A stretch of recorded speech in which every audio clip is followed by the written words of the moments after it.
All right. So thank you guys for joining me. This is the final day right before our public whitelisted presale that will happen on November 8th at 6 p.m. UTC.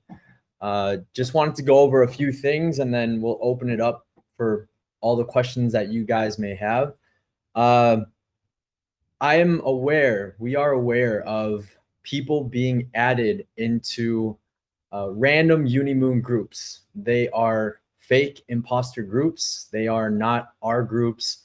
If you guys want to stop being added into these fake imposter Unimoon groups, you can watch the video that I pinned in the channel, in our group, or you guys can do this with me right now. You can click on your profile and go to your settings at privacy and security. You go to privacy and security and you look at your privacy settings. You tap on groups and channels. So if you tap on groups and channels, you'll see who can add me to group chats.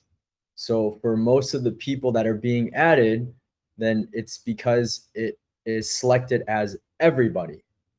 If you tap on my contacts, that means that only your contacts are able to add you into a group. So if you tap on my contacts, then that means that nobody in Telegram can add you or scrape you into another group.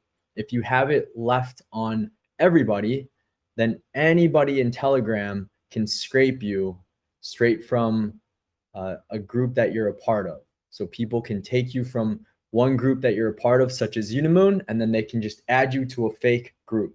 So if you want to stop that, which I highly recommend, you guys should select who can add me to the group chats and select my contacts. So if you guys do that, then nobody will be able to add you further into any scam group or any fake Unimoon group.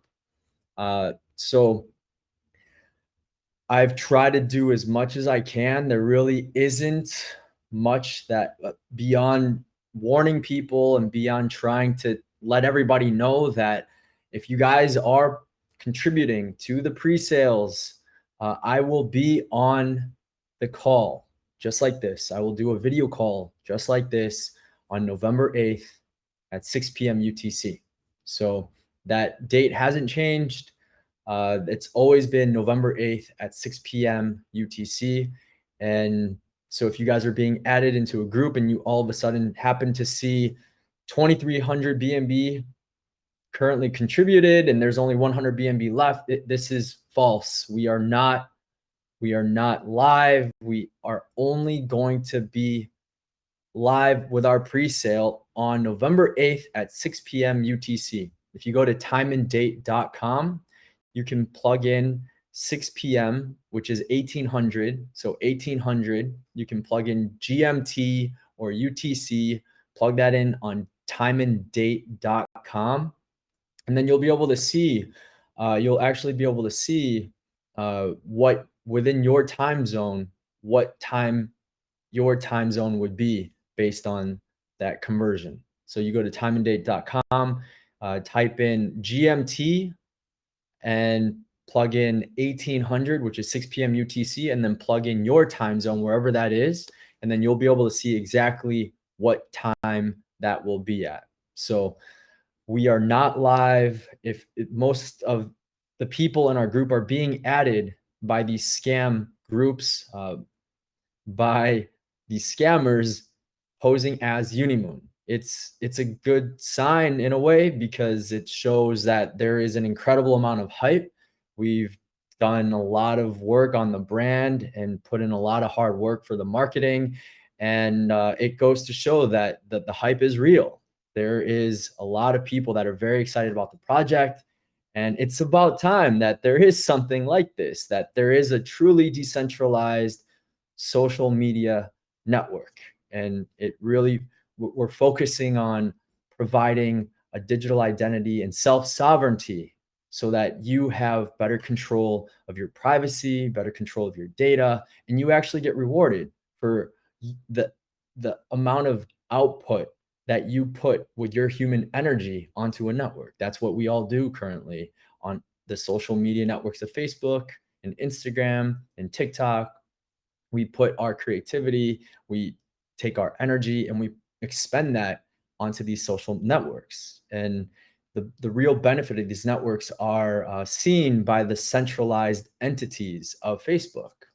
So we are creating a social media platform that completely reverses all of that, leveraging blockchain technology. So obviously it's very exciting. It's very exciting to be able to like take a brand new ecosystem and build something that everybody can relate to, that this could impact every single person that uses social media. And then finally figuring a way how to bridge into the mainstream utilizing blockchain in the most frictionless way possible. So this is very exciting for me. I think it's very exciting for a lot of people. I think this is one of the reasons why there is so much hype around the project. But I do want to make sure that all of you guys stay safe. Um, this is this is it's unfortunate that people are they're getting overly excited when they see that this pre-sale or the public sale is live, and then they just ape into it without actually taking a little extra precaution, taking a little bit of extra time to go to our website, unimoon.io. We have the link to our community, to our Telegram, and our Telegram is Unimoon Network. Unimoon Network. So if you go to our website at unimoon.io, whenever in doubt, just go to our website at unimoon.io, and then you can click on community right in the middle. We have different places you can go, scroll to the bottom, go to the Telegram. You can click on these links and it'll direct you to Unimoon Network. And this is the only official channel that I am always a part of, answering questions, and I'm active in only this community, Unimoon Network. That is it. And I will be on video call for this pre-sale on November 8th at 6 p.m. UTC. So that is all I have to say about people getting added into these random groups. I've done as much as I can.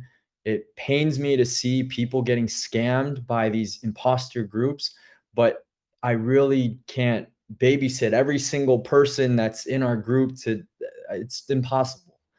And I want to make sure that everybody stays safe. And this is the best thing that I can do. So I made a video and I posted that. I pinned it in our group chat. I pinned many different graphics that show I will be on video call November 8th at 6 p.m. UTC. So I've pinned that. All the moderators have reshared that. I've shared numerous times that it's November 8th at 6 p.m. UTC. So yeah, that's the final word I have to say about this. Now there are people. Some people had a few questions regarding the new pink sale link. We have updated this pink sale link. It is the same contract that has been used within the welcome message within the backslash contract filter tag with Rose. But this contract basically was an updated contract after we had created the pink sale launchpad. So after we had created the pink sale launchpad, we had updated the contract. This is when we finally were able to onboard. We had been waiting to onboard with Certic, and after we had finally received our onboarding link, we had updated this contract as well, removing this airdrop function and another burn function, and just tightening up the contract. So we had updated this contract after the pink sale launchpad link had been created. So we just left that link, and we just finally updated this today. So the contract is the same from what you guys have seen that has been used.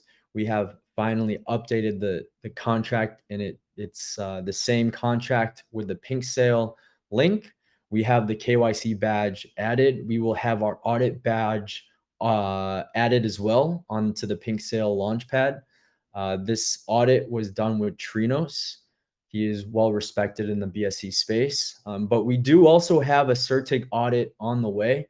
The CerTIC audit, again, this is we have officially onboarded with them. So we are in queue to finally get all of the code line by line audited by CerTIC. So hopefully this will be available in the next, before, I think it will be before the end of November. But again, they are the most premier elite auditing firm in all of crypto. So it's not a surprise that they are obviously very, very busy. So we're very happy that we are onboarding with them. That has already been taken. We've paid for that. We are an official client of them. We will most likely also have Skynet. Skynet is 24-hour protection type of monitoring that they have that you can see. They give you an actual security score that would rank you. So we'll have Skynet available as well, which is another added layer of security. So we are onboarding with CerTIC. The final audit with CerTIC should be available before the end of November. The link has been updated. All of the welcome messages with Rose, they have been updated as well. And so, yeah, we are good to go for our November 8th, 6 p.m. UTC public presale. It is very, very exciting. Currently, the last time I saw, we had roughly 530,000, give or take 530,000 entries in the whitelist. So I think maximum entries per person is roughly 42. So this pegs us around 12,500 people have signed up for the whitelist.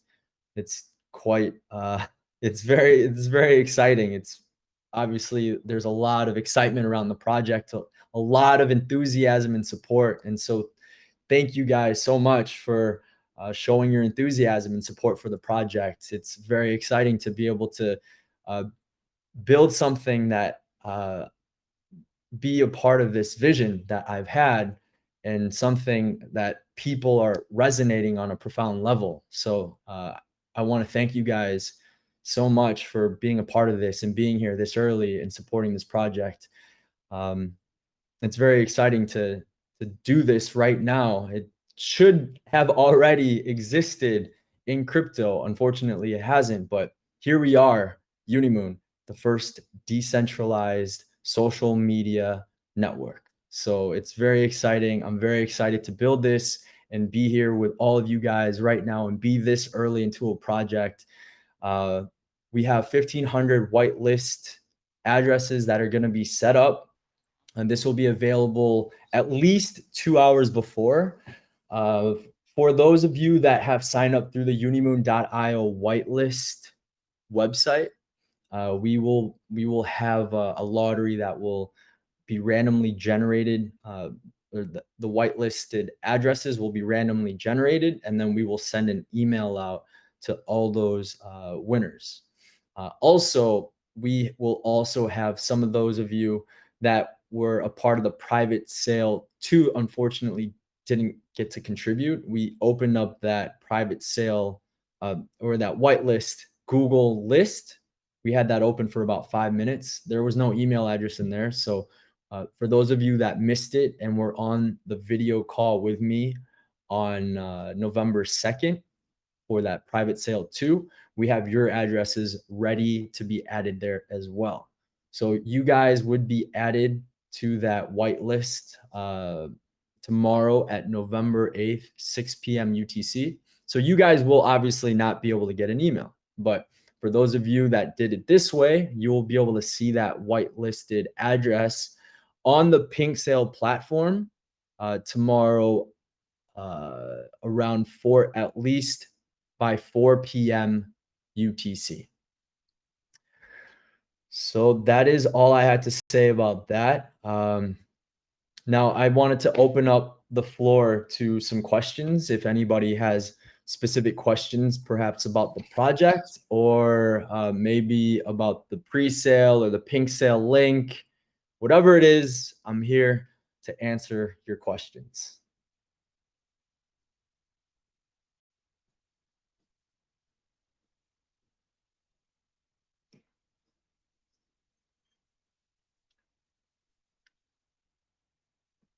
Don't be shy, guys. Hey, I got a question. Yeah. For the sweep widget, we'll know the results via email. Yeah. So for those of you that signed up on the sweep widget, which is the unimoon.io/whitelist, we will just have a random, it'll be randomly generated, and we will send an email out to all those winners. Okay, thank you. And that's the only way to get a whitelist spot currently, right? Yeah. Yeah. Okay, thanks.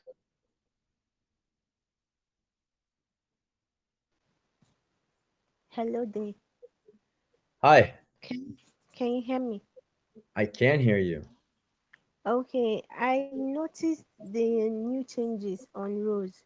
So at every buy, the person will pay 13%, and at every sell, Abby, he will pay Yeah, 25%.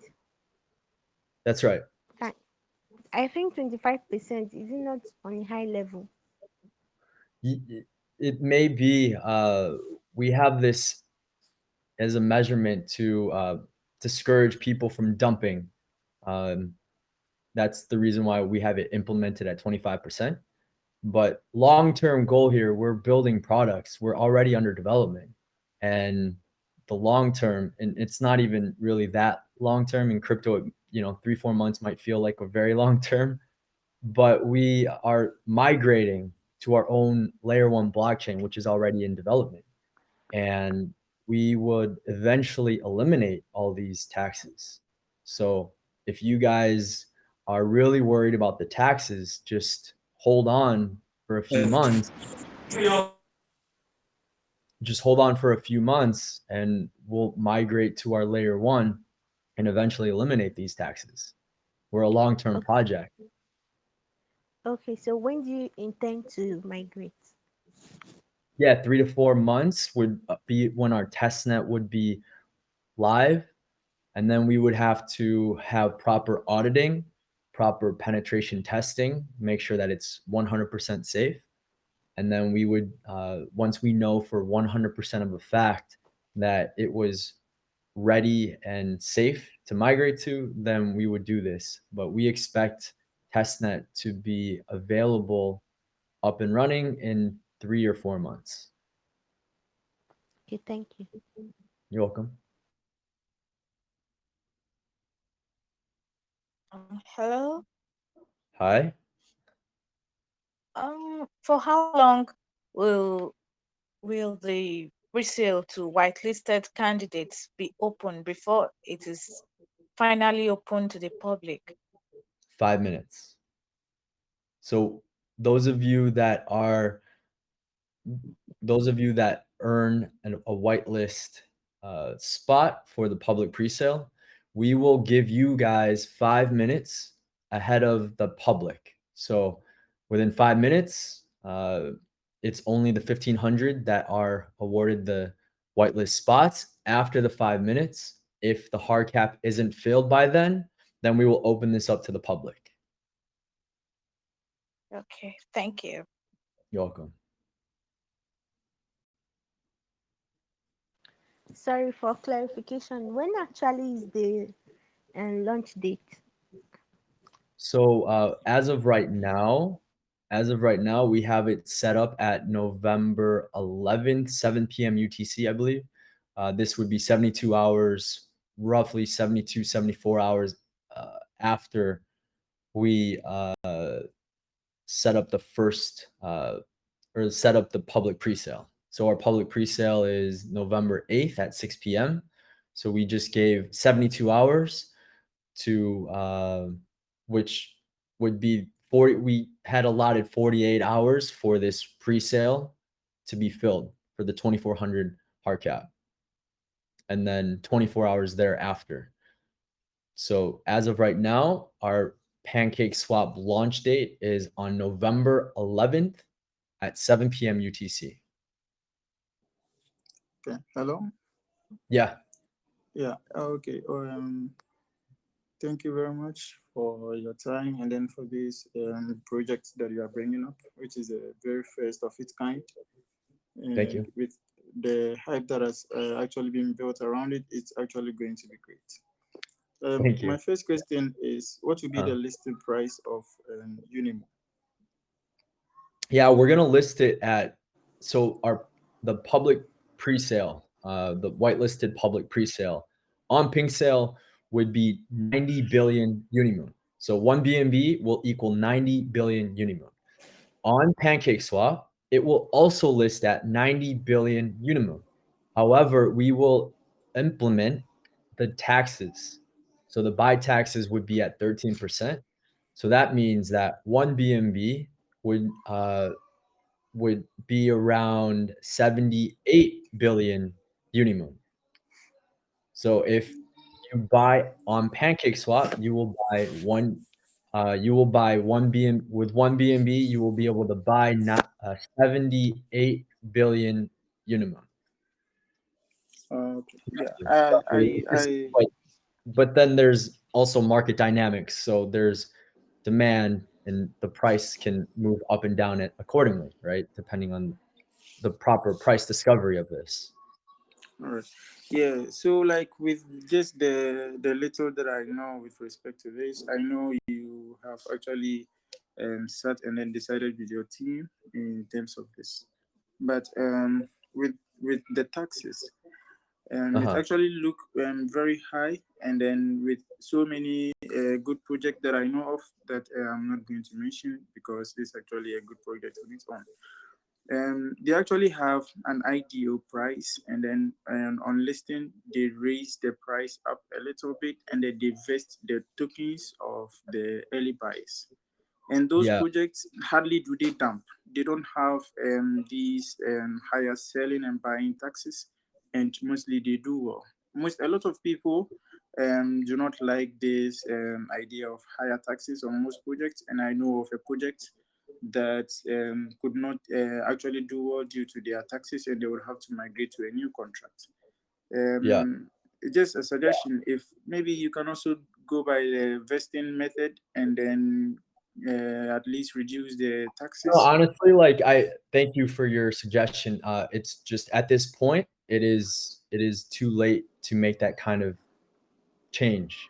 Uh, we already have completed our private sale 1 and private sale 2, and it has been under these conditions. So from the beginning, before the private sale 1, these conditions have already been laid out for the community.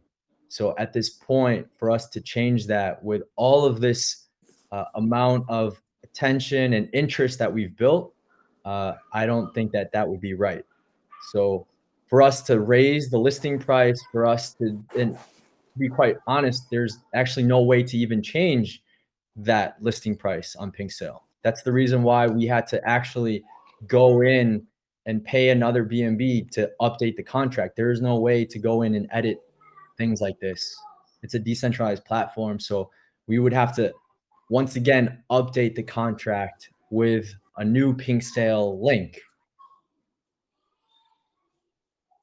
All right, I get you. Yeah. Thank you very much. Again, like this is a long-term project. We're not talking about developing in 3-4 years. We're talking about developing and having a minimum viable product for our social media application and for a layer 1 blockchain. We're gonna have this available within 3 to 4 months. So we're not talking about even 1 year down the line.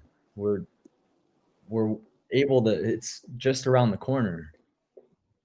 Yeah, I strongly understand that this is going to be a really great project. But as you know, there are so many investors that are not in for the technology; they are rather in for the money. So Yeah. obviously, if they see it this way, they will do their best and then buy the maximum of 8 BNB, and then when it doubles, they dump. This is the intention of most. It's just a few that actually come in because of the technology behind it. A lot just come in because of the money. And obviously, if they have that opportunity, they will dump. If they buy 8 BNB, it turns to 16 BNB, and then the sell tax is just 25, they will dump. It's just some few that will hold. Yeah. Yeah, I understand. I understand this concern. But at this point, like I said, we have, just to give you some rough numbers, on our Unimoon.io whitelist, so the sweep widget, this is we're at 500. Let me see. We were at 530,000 the last time I checked. And so 530,000 is let's just take a look. Let me see. So last time I checked, we were at 530,000. Right now we are at 555,000. 555,000. So 555,000 divided by, I think 42 is the maximum. So we're at 555,000 divided by 42. This is 13,214 people that have signed up. 13,214 people that have signed up. I'm just giving you guys rough numbers here. But yeah, I think that people are resonating with what we're doing here. And obviously there is excitement. There are going to be people that are looking to make a quick profit. It's one of the reasons why I felt that 25% sales tax before we had started these sales was a healthy medium. It's again to discourage people from dumping. But yeah, to do taxes at 50% or 80%, this would seem a little excessive. So yeah, I think 25% at this point would be fair.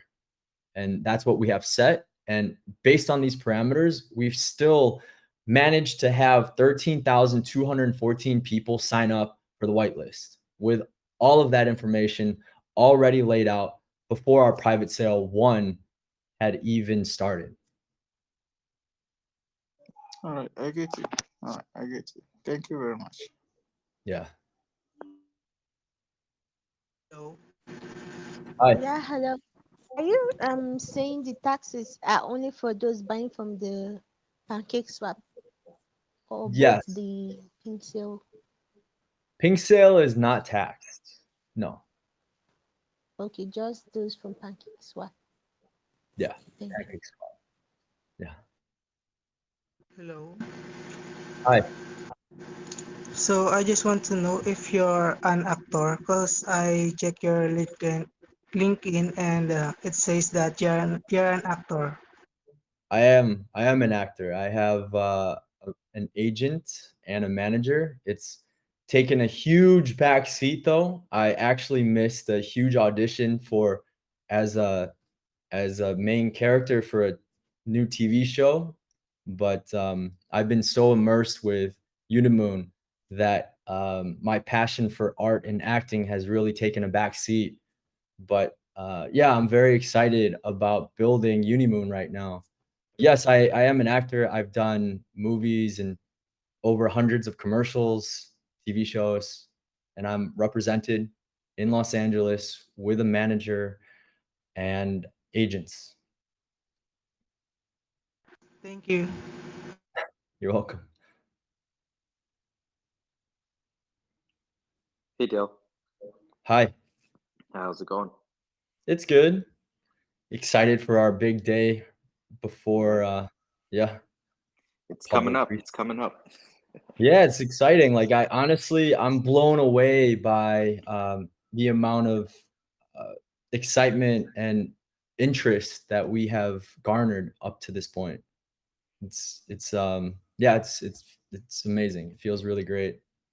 Yeah, like you're just mentioning, over 13,000 people just on the sweep widget. So Exactly. Yeah, exactly. And like that's why like yeah, I'm putting everything I got into this. Like I said, I know I've never missed, like when I get like a main character series regular type of audition like this with my agents. I never missed something like that, but it just wasn't even a thought. I put all my attention into this, and I'm totally fine with that because this is a huge priority for me. Making sure that I deliver on these products and making sure that I stay committed to this community. It's the reason why I'm doing these AMAs, and I try to be as transparent as possible going on doing the video AMAs so people can see me. They know that I'm here. I am the founder of this project, and I'm incredibly excited about it. But yeah, it's great. There's obviously a huge amount of excitement, and it's great to see. It's great. People, I mean, obviously, people are ready to have a decentralized social media network. I think people have been ready. There just wasn't something that just put the two together until now. But here we are. For sure. I think it's great. And thank you for, jumping on all these AMAs, on a Saturday and then today on a Sunday. So it's appreciated. Yeah, no, Um, it's my pleasure. just wanted to ask, I've been on, I think, all of the AMAs so far. Nice. I think this one came up around the shampoo lounge or something like that. But have you thought about further, there's been a lot of concern from folks with like the 8 BNB max, now the 10 BNB max, and kind of the dumping, like maybe a diamond hands program or something like that, where you would do a giveaway, take a snapshot at a random time to do a giveaway for folks that haven't sold, or maybe they get early access to the MVP or something like that. Yeah, I think that's a good idea. It's something that I have been thinking about. I've also been talking with Banker Doge. They do vaults type of stuff, like for additional type of staking type of thing like this. But yeah, it's something that I'm definitely interested in helping create and offer some sort of program. I'd have to put a little more thought into it though. Okay, awesome. Thank you.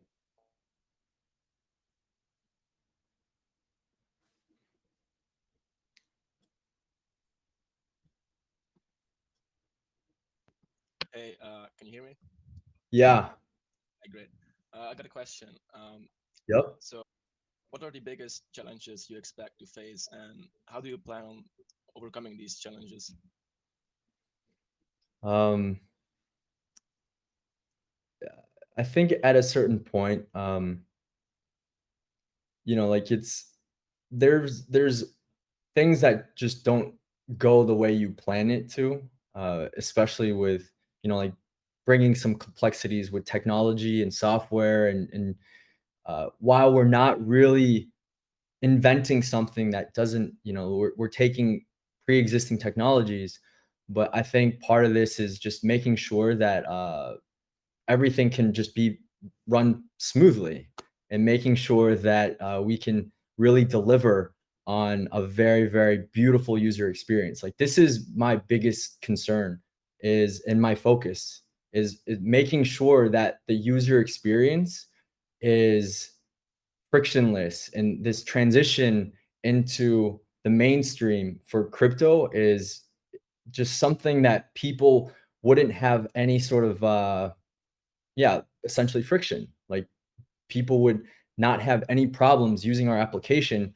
because they have to figure out how to store their 12-word seed phrase, or they're trying to figure out how to copy paste their hash IDs or their wallet address, like things like this.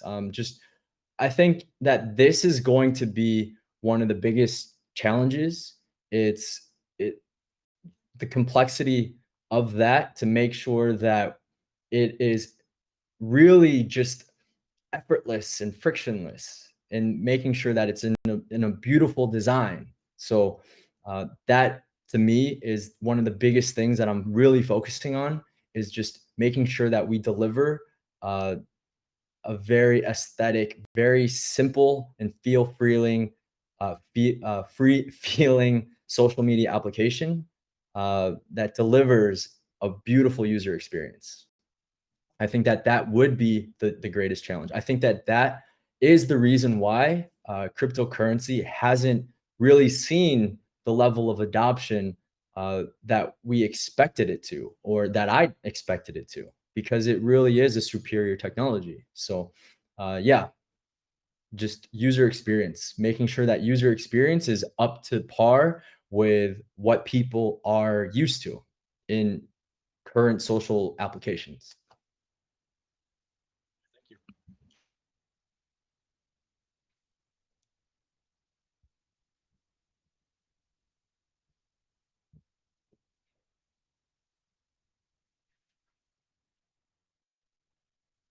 Hi Any Dale, other questions?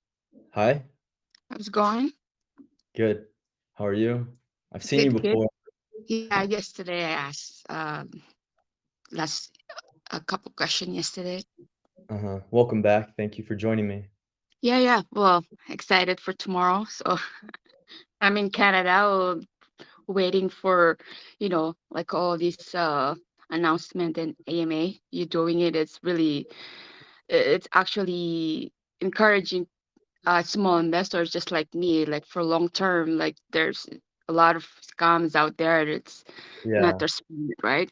So if you're doing this for like for everybody seeing this is the actual CEO for this real project, it's it's awesome. thank you. Yeah, yeah, that's exactly what I'm looking to create, that feeling of credibility and trust, because yeah, in this space, unfortunately, there are scammers. So yeah, Well, at I least try. 80%, yeah. Yeah, I mean, it's unfortunate, but yeah, it's a part of the industry. So yeah, I try to do as much as I can to help bring as much comfort to everybody here. Okay, so couple question again. Yeah. First, is there I also I looked on the website, but I don't see any tokenomics. In the future, for all the holders, is there any reflection or rewards for holding the tokens, the Unimoon tokens? Um, you want to know the tokenomics, like Yeah, in terms yeah. of the buy and sell percentages like this, or the token distributions? The token distribution. Yeah, so you can see the token distributions on the light paper. The light Oh, okay. paper, Okay. the light. I never see Have that. you Okay. have you seen? Do you have the link? If you go to our website, you can go to unimoon.io, and then you can go click on the top right corner, and then you'll see light paper. It'll take Oh, you, okay. Okay. and then you can scroll down and you can see the actual percentages of the breakdowns. Oh, okay. Yeah, I didn't see that. Yeah, but yeah, I'll just say it right now. I've said this on a few of the AMAs, but Mm-hmm. you're not. So we've currently burned. If you look at in the contract currently, we've Yeah. actually burned 50.95% of the total supply. So Yeah. if you look at the light paper, we denote that we would burn 20%. So the reason for this discrepancy between 50.95% and 20% is because rather than locking and then migrating tokens that I don't see as necessary currently in the next 3-4 months, I thought it'd be better and better to just burn these tokens as a form of vesting, and then pre-mine them on the layer one blockchain. So we would burn, for example, the team tokens. So team tokens is 10%. We would burn these. We already have. So we would burn these 10%, and then we would pre-mine them on our layer one blockchain. So 10%, another is 8.45%. This is the foundation. So the foundation is 8.45%. We burn this. And again, we would just pre-mine these on our layer one blockchain. Same thing with part of development. We have 5%, 2.5% of marketing, and 2.5% of development that would be vested on this current BSC network, and that would be Okay. released 45. If you look on the Pink Sale, you could go to pinksale.finance, and you can see through our link that we have after 45 days of launching, we'll have 10% of these 5%, 2.5% of marketing and 2.5% of development released And obviously, these are going to be used for further marketing and further development as needed. But that's minus that. So we have 10% of development in the distribution, and we have 2.5% that is going to be vested currently. The rest of that 7.5% is burned, and then again would be brought back on the layer one, pre-mined and brought back on layer one blockchain. So if you look at all of these different figures, then it adds up to 50.95%. Gotcha. Yeah. All Yeah. right. So for the pink sale, so Yeah. we only have 5 minutes if I'm gonna make it to whitelisted, hopefully. But uh we will see our wallet address below the pink sale, or do we have to receive an email or It confirmation or it depends how you got whitelisted. For example, if you were a part of our AMA on our second private sale and then you signed up through the Google Sheets, then there would be no email address. There would just be a wallet address, and we've noted on the Google form that this is a guaranteed whitelist spot because they're a part of this private sale too, but they weren't able to contribute. So we had that as a guaranteed allocation for the whitelist. So in that case, we would just move these over to the pink sale and we would just manually add those addresses. And you would be able to verify by just going to pink sale through the link, through our new updated link, and then you'll be able to see right away your address is whitelisted. oh, okay. Yeah. I think I did on the Google, so I wasn't sure what I did. I Yeah. just did like 3 days ago, 4 days ago on the form. So Oh yeah. Were you a part of that? Were you on the call on private sale too? I wasn't sure. I'm sorry. Okay. No, Just I check. don't think Just so check. though. I think I'm You can only on this pink sale. you can check. Either way, you'll be able to check if your address is whitelisted on tomorrow, November 8th. So November 8th at 4 p.m. UTC. 4 p.m. UTC. So that's 8 a.m. here in Canada then, I believe. Yeah, it depends on where you are, but you Oh, could for just go to nine time and 9 date, timeanddate.com. It's the best way to do it. Timeanddate.com. And then you can just plug in 1800 GMT, and then you can plug in your time zone, and you have the most accurate conversion for that time. Okay. Yeah, Well, sounds good. I was just gonna look at the pink sale then.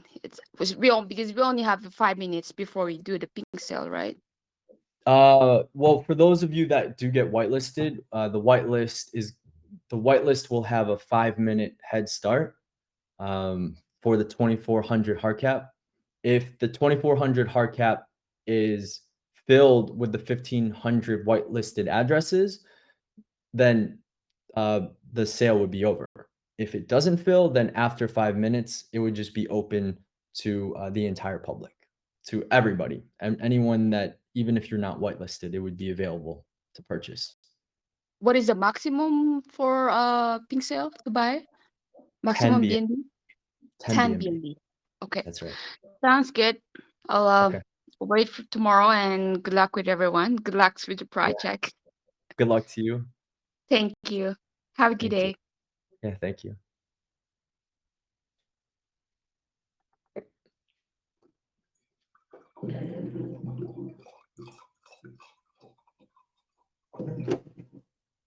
I have another question. Mhm. Have any future goals when it comes to listings, or is that something too early for now, since you're obviously focused on the testnet first? Exchanges, you said? Goals Yeah. for exchanges?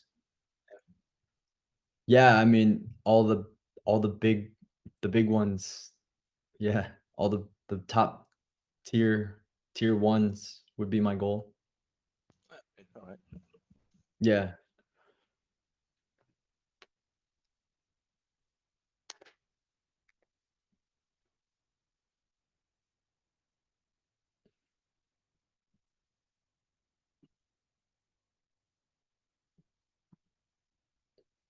I'm unmuting you, Prasad. Go ahead. Yeah, hi there. How are you? I'm good, thank you. How are you? Yeah, good, good. I am very excited to this project with the new technology, decentralization of media. Yeah, thank you. Yeah, So DeMe. I am from the day one. I have communicated with you on the chat, and then I opted Banker Dodge, first Oh, okay. private sale. Oh, nice. Yeah. Yeah, because I am holding Banker Dodge also. That is the reason I came to know about Unimoon. Okay. Wonderful. So now I think most of the even Facebook also they are converting into metaverse. Meta, they're Yeah. decentralizing. Yes, absolutely. Yeah, they've actually rebranded, right, to Meta. Yeah, yeah, they branded and they're trying to metaverse. It's going to decentralize. Yeah. Um, well, there's really it's it's difficult for Facebook to become decentralized. You know, Uh, there's okay. a centralized they're a centralized entity. Hmm. Yeah, but uh, like decentralized truly means when it's not central power, when the power is distributed uh, to as many people as possible away from one central entity. So Okay. yeah, it's quite a paradox for a company like Facebook to say that they are doing like a decentralized network because Hmm. they are the very definition of centralized. Okay. Yeah, And one more thing, I have seen that there is I think 2 quadrillion supply, total supply, yeah, and for BNB that allotting is very less, no, like billions. Usually, where is 1 quadrillion supply is there, one BNB will get like 2 trillion something tokens. hmm But here I don't understand. The total supply is 2 quadrillion, and each BNB getting some billions only. one BNB is 90. For pink sale it will be 90 billion. Yeah. Usually, when I used to buy, like 1 quadrillion token total supply, I Uh-huh. used to get like 2 trillion for one BNB. Uh-huh. Yeah, I don't know. We're a different project. I don't know. I don't know what to tell you. Yeah. So what about that remaining the tokens? How it is going to? It is going to burn or how it is? Um, what is? Can you No, repeat it's your a total question? supply is total very very huge supply to 2 quadrillion. Yes. So how it will get impact the price? How do we get back the price? Yeah, the price it cannot be appreciated very much. It will take very long time to burn all the tokens. Well, so basically, the it's really what it comes down to when you're looking to compare cryptos is the actual market cap, and the market cap is determined by the circulating supply times the price. So Mm. really, this is something that I've been thinking with the team is dividing the supply by uh, potentially hypothetically 100 million. If we divided by 100 million, then we would end with a supply at 20 million, right? So 20 million would be something similar to, like, let's say Bitcoin supply, right? 21. So if we divided the supply by 100 million, then that means that all the holdings that you have would be divided by 100 million out of a total supply of uh, 20 million. But then that means that the price would be multiplied by 100 million. So this is something that we've been discussing, but it really just comes down to like what is going to be the best frame for the utility of the ecosystem and the utility of the token. So we're basing our decisions really on the utility of it. As of right now, this really large supply, it's to have a little bit of fun and have a large token supply in your wallet. You have billions, potentially trillions of tokens. But yes, we did decide that once we migrate, we would like to eliminate taxes. We'd like to potentially divide the supply to what we see fit based on the most utility that that supply would offer within the ecosystem. Yeah, that will be a good idea. Yeah, migration should be automatic. You can make it automatic, like as per the holders. Instead of swapping manually, it will be There, difficult. I don't believe there's any way to do it automatically, right? Because you're gonna hold the tokens in your wallet.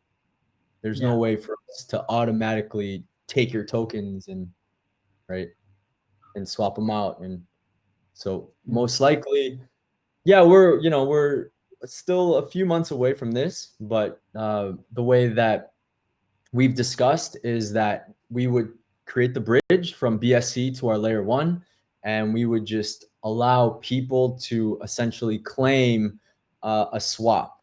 So we would just allow you to come and claim, and it would just be a one-to-one swap from Okay. Unimoon BSC to Unimoon layer one, and then we would swap these tokens out. Okay. That will be fantastic then. Yeah. Okay. So, and any plans in future, like metaverse, any games, like NFT? Yeah. So like the NFT, actually, we are. So are you familiar with Umoon? You might have heard me talk about Umoon, the social media application, right?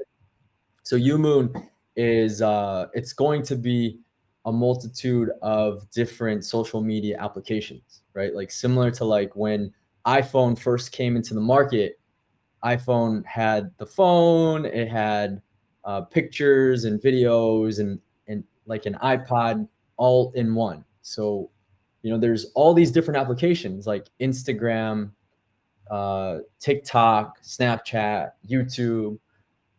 So there really isn't a need to have all these different applications. We can just put it all into one onto Umoon. And within Umoon, we're going to have the wallet. So there's going to be this cryptocurrency wallet where the rewards from the layer one, so the amount of value that you put on, the amount of creativity that you're exercising and creating content for the network, and based on the amount of interactions and engagements that this piece of content is receiving, you would receive rewards in your wallet, in your social media profile, in Umoon. And additionally, we will also have an NFT button. So like a mint an NFT in your profile or create like an NFT crowd loan, so this is really to help promote and advocate for artists and people that would like to exercise more in their passions in life. And like maybe people don't want to work at McDonald's or sell insurance. Like maybe they really like to explore more of their passions or what excites them. And so this would be a way to allow people that have a smaller following to potentially raise for an NFT crowd loan and support an artist or just a creative user on the platform to create like an exhibition or short film, something like this. So we'll have an NFT button that would actually be it would basically allow you to mint an NFT. It would push it to a marketplace and it would be available for your audience or your followers. So So that's it's just going to be. So that's it's just going the to be. Yeah. Okay.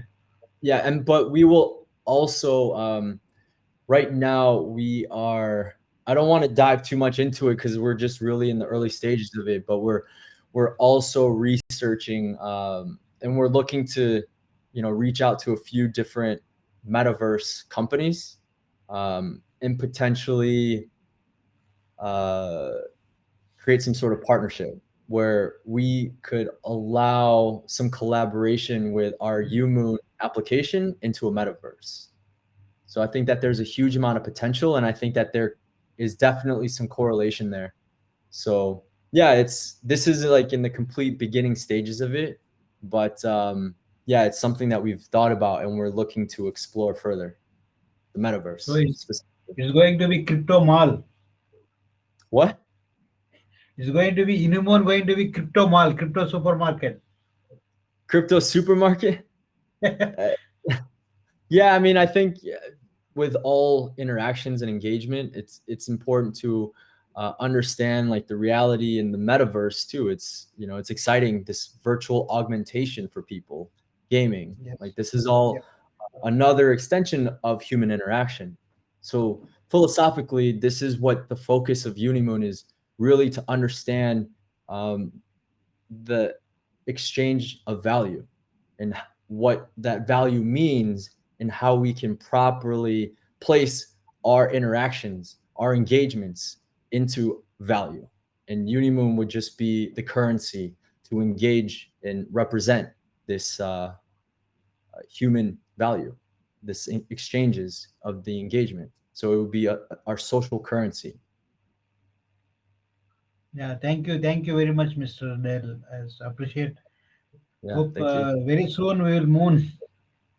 Yes, yes, we're focusing on the utility, building out the ecosystem, but it's very exciting. I'm very excited to do something that doesn't exist and to do something that I really care about. Yeah. Appreciate your efforts and your vision. Yeah, It's really thank it will moon soon. Yeah, I think that obviously just based on the sweep widget, there is a lot of excitement here. So Yeah. Main thing you have a lot of R&D, research and this one everything. So you are very innovative and like looking for more opportunities to implement and introduce to community. yeah, That is the yes, main plus point in the crypto industry. yeah, it's what point is there to have this great, transparent, immutable, trustless, borderless, divisible technology if Yeah. if we don't really challenge and raise the bar? I've been in crypto since 2014, so I've seen a lot. I've seen DeFi really boom in the past 2 years, and it's very exciting. I have liquidity pools set up, and it's great. It's just earning a share of people coming in and transacting, but yeah, it's not that exciting. This is exciting. We can really leverage technology, and we can create something that is revolutionary, that is relatable to everybody in the world, to anyone that uses social media. This is really what um, this is really what it strikes a chord with me, because obviously, like, media, having a background in entertainment and media and art like this, this is something very profound. And I think that this is something that could really be um, what takes cryptocurrency to the next level of mainstream adoption. Just making it so easy for people to use. Anyone, literally anybody could use it. Anybody could earn crypto because it would just be on a social media application. Yeah, absolutely correct. Yeah. Yeah, thank you very much. Yeah. Thank you.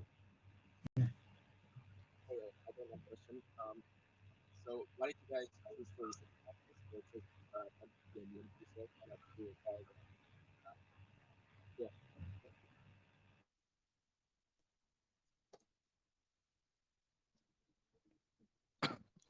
Hello.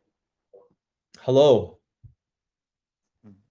Pink sale is November 8 8 UTC, right? Uh, Hold on. Give me a second. I will check for you right now. Let me just. It's on when you go in. You can type in /pink sale, and that will be the proper one. So if you're in our Telegram group, and by the way, our Telegram group is No. Just listen first, okay? what? The Just link, just right? listen what I am saying. Please listen it, okay? Yes. Suppose if hard cap reaches within 5 minutes Yeah. Yeah. Okay. on November 8, then are you prepared to to launch the you said that yesterday's AMS, you said that to give the holders 24 time period to claim the tokens. Yeah, that's right. Yeah, I mean, like, Yes, yes, I okay. mean, Oh, yes, yes. yeah. Okay, my question is that are you prepared to launch the Unimoon project on 9th November at 8 p.m. UST? Yes. If I mean, the pink sale is I don't. over. If everything is over, I just need a little bit of time to make sure everything gets finalized properly. But we would be launching sooner than November 11th. The reason why we set up November 11th is I had no idea how quickly the public presale would fill, right? So we gave this time, we allotted 48 hours for this presale to run.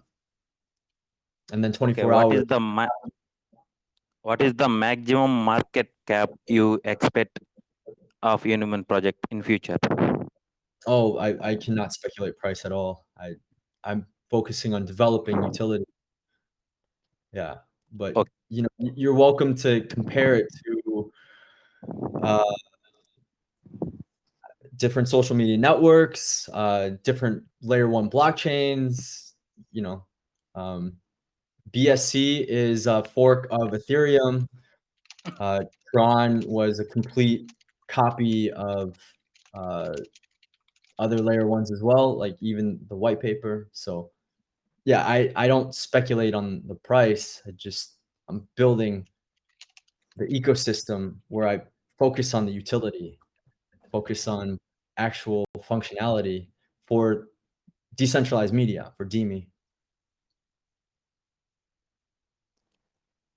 Is there any option to directly send after receive the tokens on Unimoon app?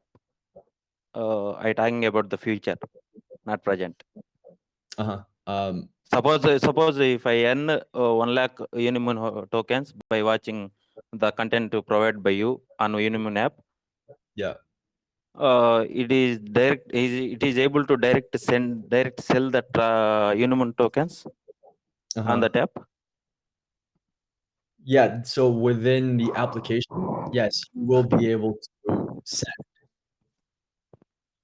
because Thank you. this would be the way that you would potentially participate in an NFT crowd loan, or you would set up advertising, right? So if you wanted to advertise on the network, or if other advertising companies or businesses, they wanted to advertise on the network and they wanted to have access to this data, then they would need to be able to send Unimoon tokens, because that would be the currency that the network is going to utilize in order to function for setting up advertising and setting up the operations, the operating expenses, right?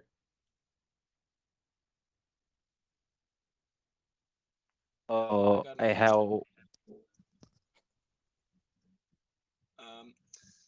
Why did you guys choose for such high max purchase of 10 BNB on pre-sale? What made you choose to let people buy up to 10 BNB worth of Unimoon? Because that's quite a lot actually. Yeah, as the hard cap was 2,400, it seemed that this would be didn't seem like a lot. 2,400 with 10 BNB seemed like a, a naturally a fair correlated amount based on the hard cap. So the way that we had it set up on our private sale one, we had 5 BNB, and the hard cap on that was 350 BNB. So, you know, like from 350 BNB to 2,400 BNB, it's roughly like 7.5 times more, right? Or 7 times more. So yeah, based on 7 times more, 5 BNB times 7 BNB would be 56. But yeah, 56 would be a lot. So it seemed like naturally the progression from 350 BNB with a 5 BNB max to a private sale 2 with 650 BNB with an 8 BNB max, to a 2,400 BNB to a 10 BNB max. Now, I understand, like, if we did like maybe a 0.5 BNB max, then this may have been the ideal model for this Launchpad.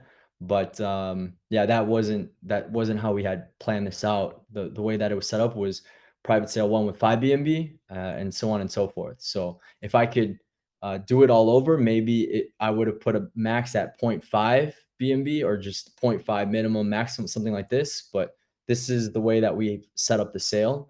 And really, at this point, going from 10 BNB max to 5 BNB max wouldn't make much of a difference in terms of total holders. Really, like at this point, to get to the next level, to really increase the holders, going from potentially, like, let's just say everybody in the whitelist maxed out. So we would have 240 people that maxed out at 10 BNB. That would be 240 people. If we had lowered, just hypothetically speaking, if we had lowered that 10 BNB max contribution to 5 BNB, then we would be looking at 480 people max.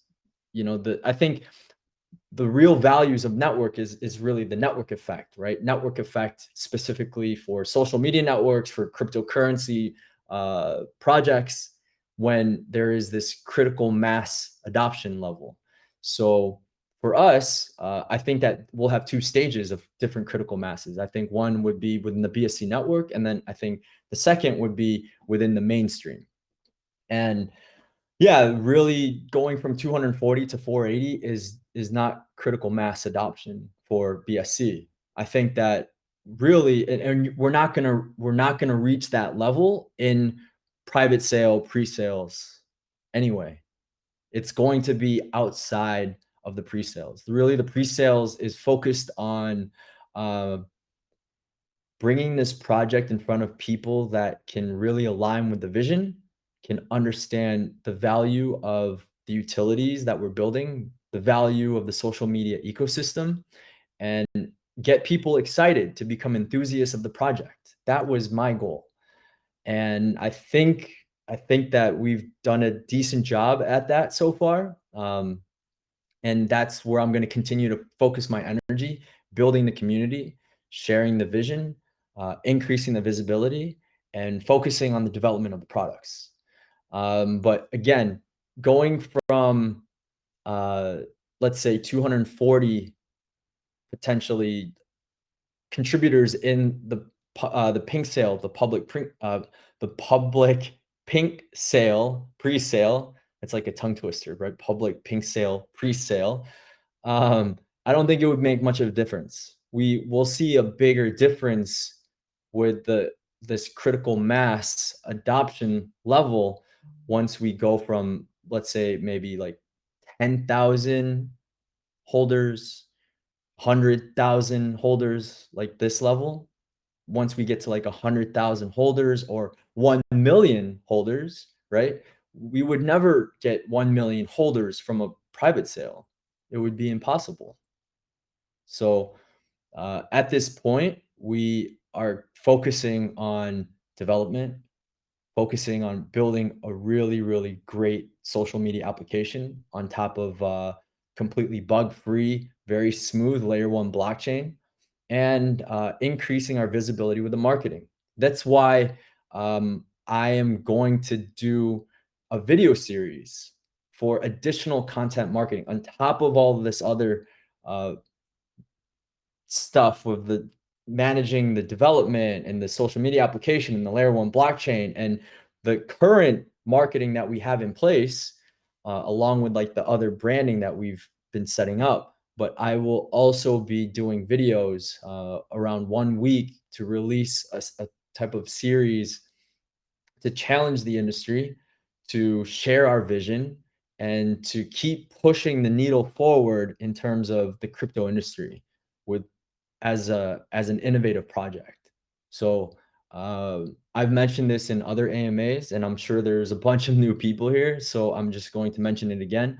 But we've hired an incredibly talented copywriting agency. I work with them very, very intimately to devise scripts and our website that we still haven't launched yet, which would hopefully will be ready before the sale tomorrow, but will be released very soon. But we have a bunch of copywriting specifically designed for people that aren't so familiar with specific terminology of cryptocurrency. Maybe they're not so familiar with decentralization or layer one blockchains, like this type of lingo. So we wanted to make it as easy as possible for anybody to come to the website and really truly understand what we're doing. And so I was able to find a really talented, award-winning writing agency that helps me write these scripts. So I work very closely with them, and we have 2 scripts completed. And I will be doing some test shoots with 2 different video production companies this week. And as soon as that's ready, I will release those through YouTube, and we'll have more content for for Telegram and for Twitter and for Instagram, for TikTok, and then we will continue to increase that visibility with advertising. But I know a lot of people here are, concerned of this 10 BNB. It sounds like a lot, but again, we're looking at the big picture. For me, I'm looking at the big picture. There's a much much bigger picture to focus on, and that's what I'm doing, and I'm making sure that, and we have the ability at this point. We have the ability to do that. So I'm just going to make sure I execute on that, and hopefully people will be able to truly align with that and see where we're going, because we're going. Hey, Dale, question. Yeah. Hey, first off, hey, congratulations, man. Checking out the numbers. You got total raised after the pink sale that's going to kick off on Pink Sale Finance tomorrow. You're looking at raising over $2 million. Like, that's amazing in itself. So congrats to you, the team, the marketing, and Thank you. yeah, that's an achievement in itself. Just a couple curveballs I like to throw out. I know that you're the face. I know Carl's behind the scenes, crushing the energy drinks, doing all the nerd stuff. With you guys being KYC and giving everybody else out there that safe, warm, fuzzy feeling of like, hey, is this a rug pull? Hey, what's going on here? Like, there's a lot of that. It's a wild, wild west of crypto. But you guys have been pretty open about it. That's really cool. Where the curveball question is, as you guys go forward, and if this thing just starts really blowing up, which it should start blowing up, what legal teams are you looking to hire? Is there a company business that you're registering this? Is it going to be registered out of California? Is it going to be registered like that type of hardcore concrete information? Because I think that type of information to those that are a little bit hesitant to invest because, rug pulls and everything else that comes, that will give a sense of, that warm, fuzzy feeling people are looking for. But have you been looking at legal companies? Are you looking to register you and your brand underneath a full company LLC or, Yeah. I mean, it's a really good question. I think, I don't know if necessarily that would provide more legitimacy. Perhaps it would, but I really want this to be focused on being a decentralized project, because in the long run, like, for example, Bitcoin, right, is not a registered company. We want to focus on the real end goal, which is implementing a decentralized autonomous organization. Now, in terms of legalities, we have started talking to a few legal professionals just to make sure that we cover bases, just to be extra safe. But the focus is becoming and maintaining that decentralized vision. So as a decentralized vision, if the decentralization comes in from decentralizing the power and the ownership of the project. So that's really the goal, to get to the level where it's really governed as a DAO, as a decentralized autonomous organization. Like, this is really at the end, my vision for this network to be self-sustaining and self-sovereign itself, the network itself, so that Not necessarily that I want to not be a part of it, because I love this. Obviously, like I have put a lot of work into this, but I think for this to truly be what it needs to be, it would need to be a decentralized, autonomous organization. No, dude, that's like 100% on. Like, I think everybody gets that. I think your guys' vision is right on, like, super par of what needs to happen with the cryptoverse. Um, just throwing it out there because a lot of people don't normally talk about that. And I feel like that's one of the pillars of the foundation of, um, safe, not safe. I hate saying the word safe, but just to let the investors that are coming in know, hey, man, okay, cool. They're talking about legalities. They're talking about this. They're talking about that beyond just what the project is going. Yeah. But no, Yeah. dude, just bring it up. Like, Yeah, yeah, no, go ahead. I understand.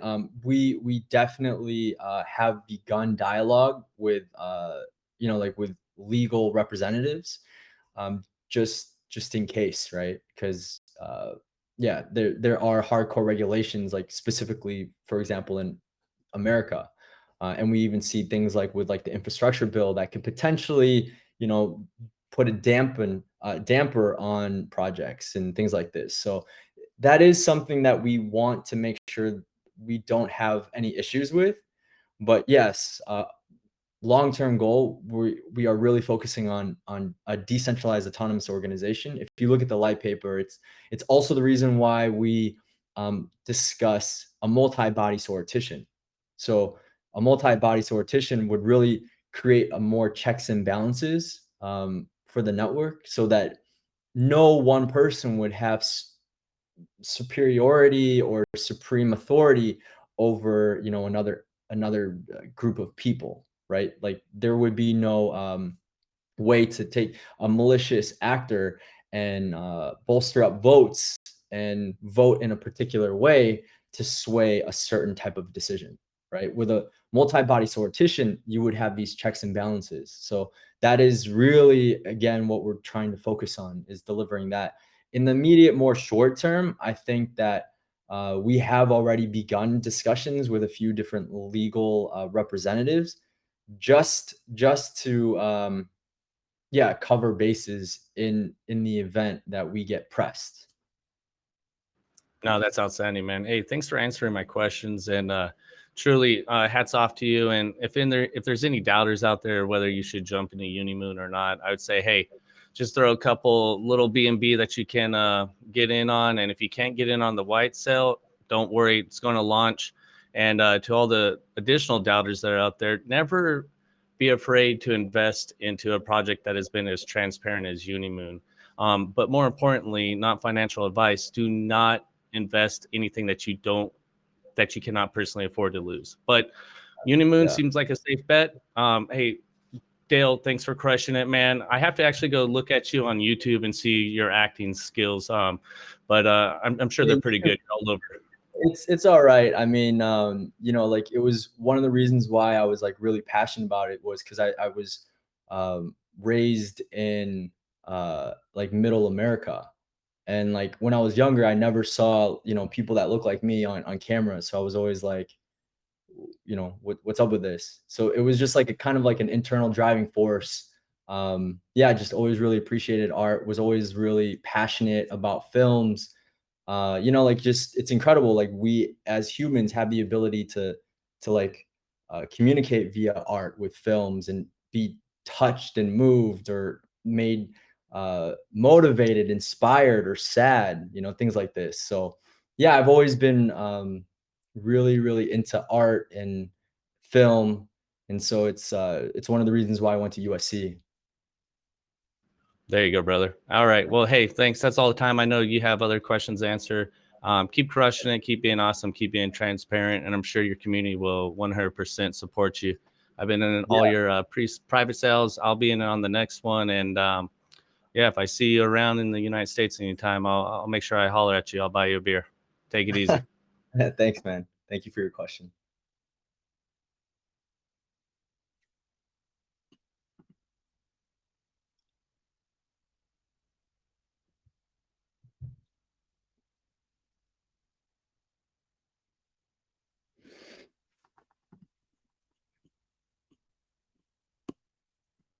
I'm muting you, Mr. Nobody. Hey Dela, how are you? I'm good. I'm good. Good. How are you? Like, good, good. Just a quick question regarding about the private sale too. I already Yeah. joined it, but is it automatically whitelist? Um, you were a part of the private sale? Yeah, yeah. Yes. So this is what somebody from our marketing side has said, that people from the private sale would be whitelisted into the public presale. Personally, I haven't really looked into the logistics of that.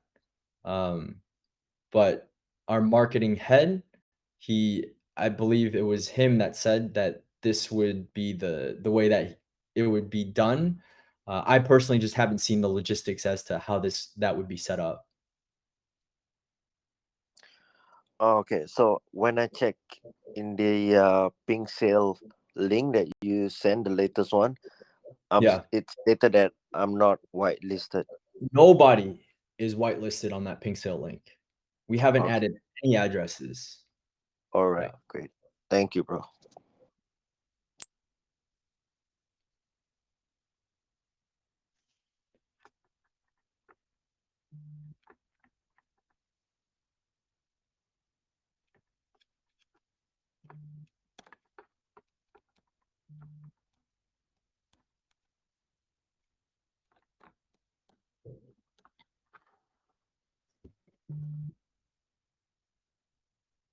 You guys, anybody have any more questions? I have Carl. He's actually on the call as well.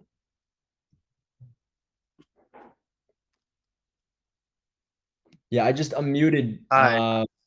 Yeah. Hey, thank you for taking my question. Appreciate what you're Sure. doing. I too am in the TV film industry. Cool. Just got done filming an Emmy show this last season. Oh, but, wow. That's yeah, amazing. Yeah, that's um, big. Big props. yeah, thank you.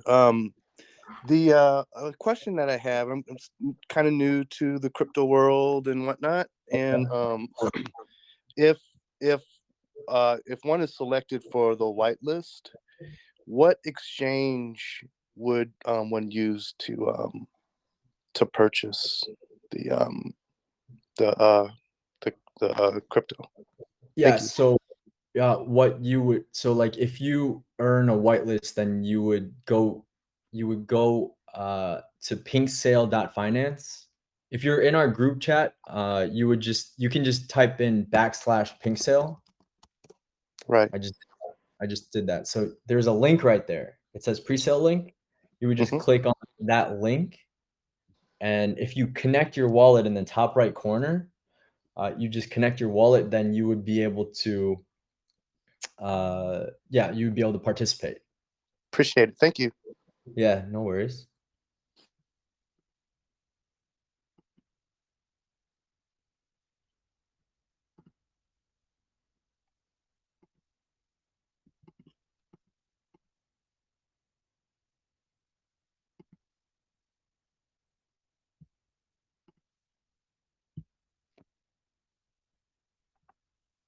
Hey, Carl, are you there? I just allowed you to speak. I don't know if you can turn on your video now. Oh, there you are. Hey, what's so up, man? this is Carl. He is our esteemed blockchain architect. He helps me with all the tech stuff.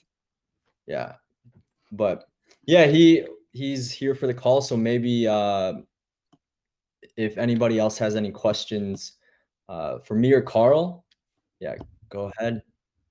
We'll be happy to take them.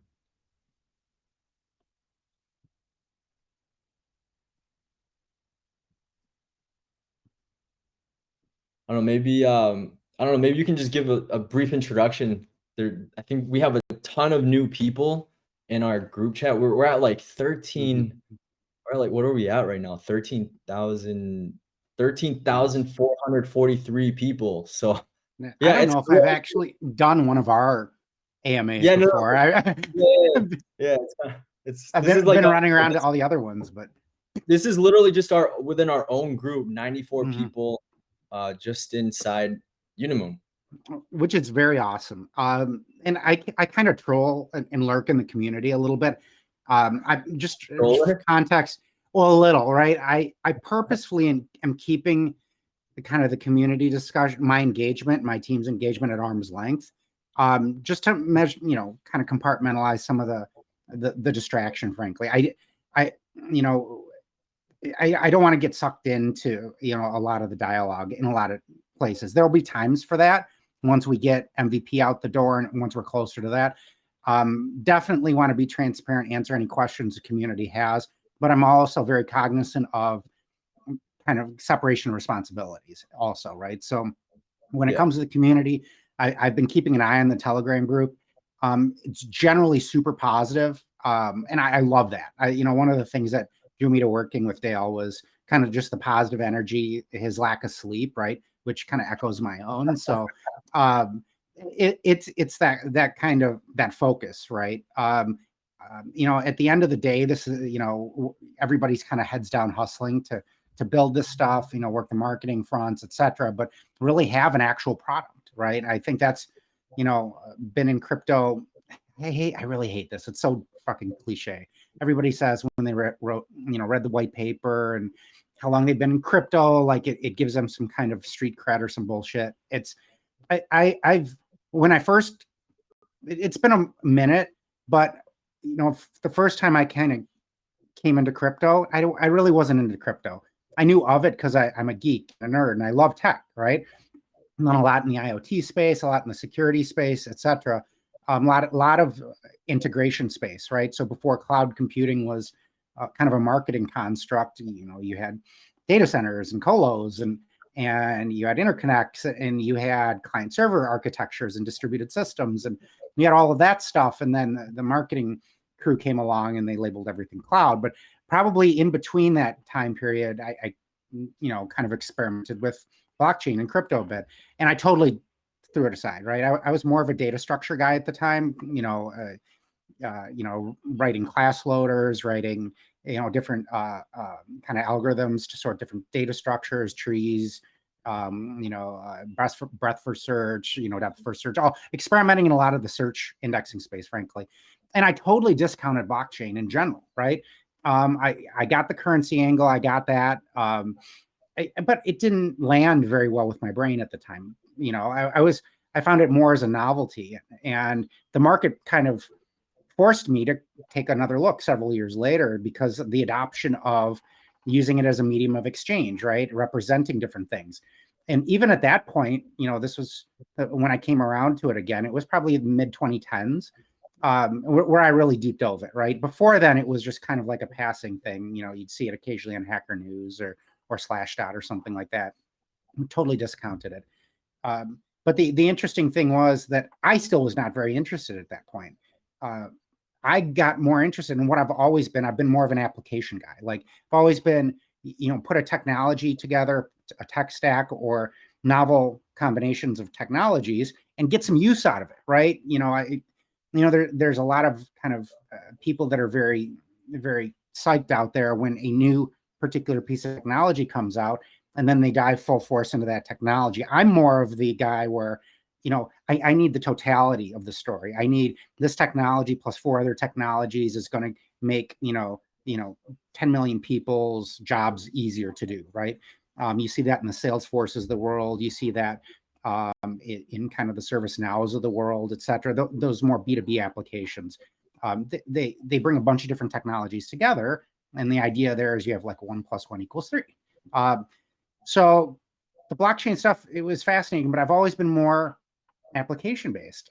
So that means smart contracts. And smart contracts are really what kind of pulled me back into the space much deeper because of that business logic you could deploy. You could actually make decisions that had consensus security, backing them. It wasn't just kind of, a microservice. It wasn't a little class or anything like that. It was, you had this network effect that provided security to business logic, right? Where even today in enterprise space, you have to rely on your counterparty's system being correct, right? And it's really not just their code that has to be correct, it's all their business processes, their humans around it, their operations staff, their back office staff, etc.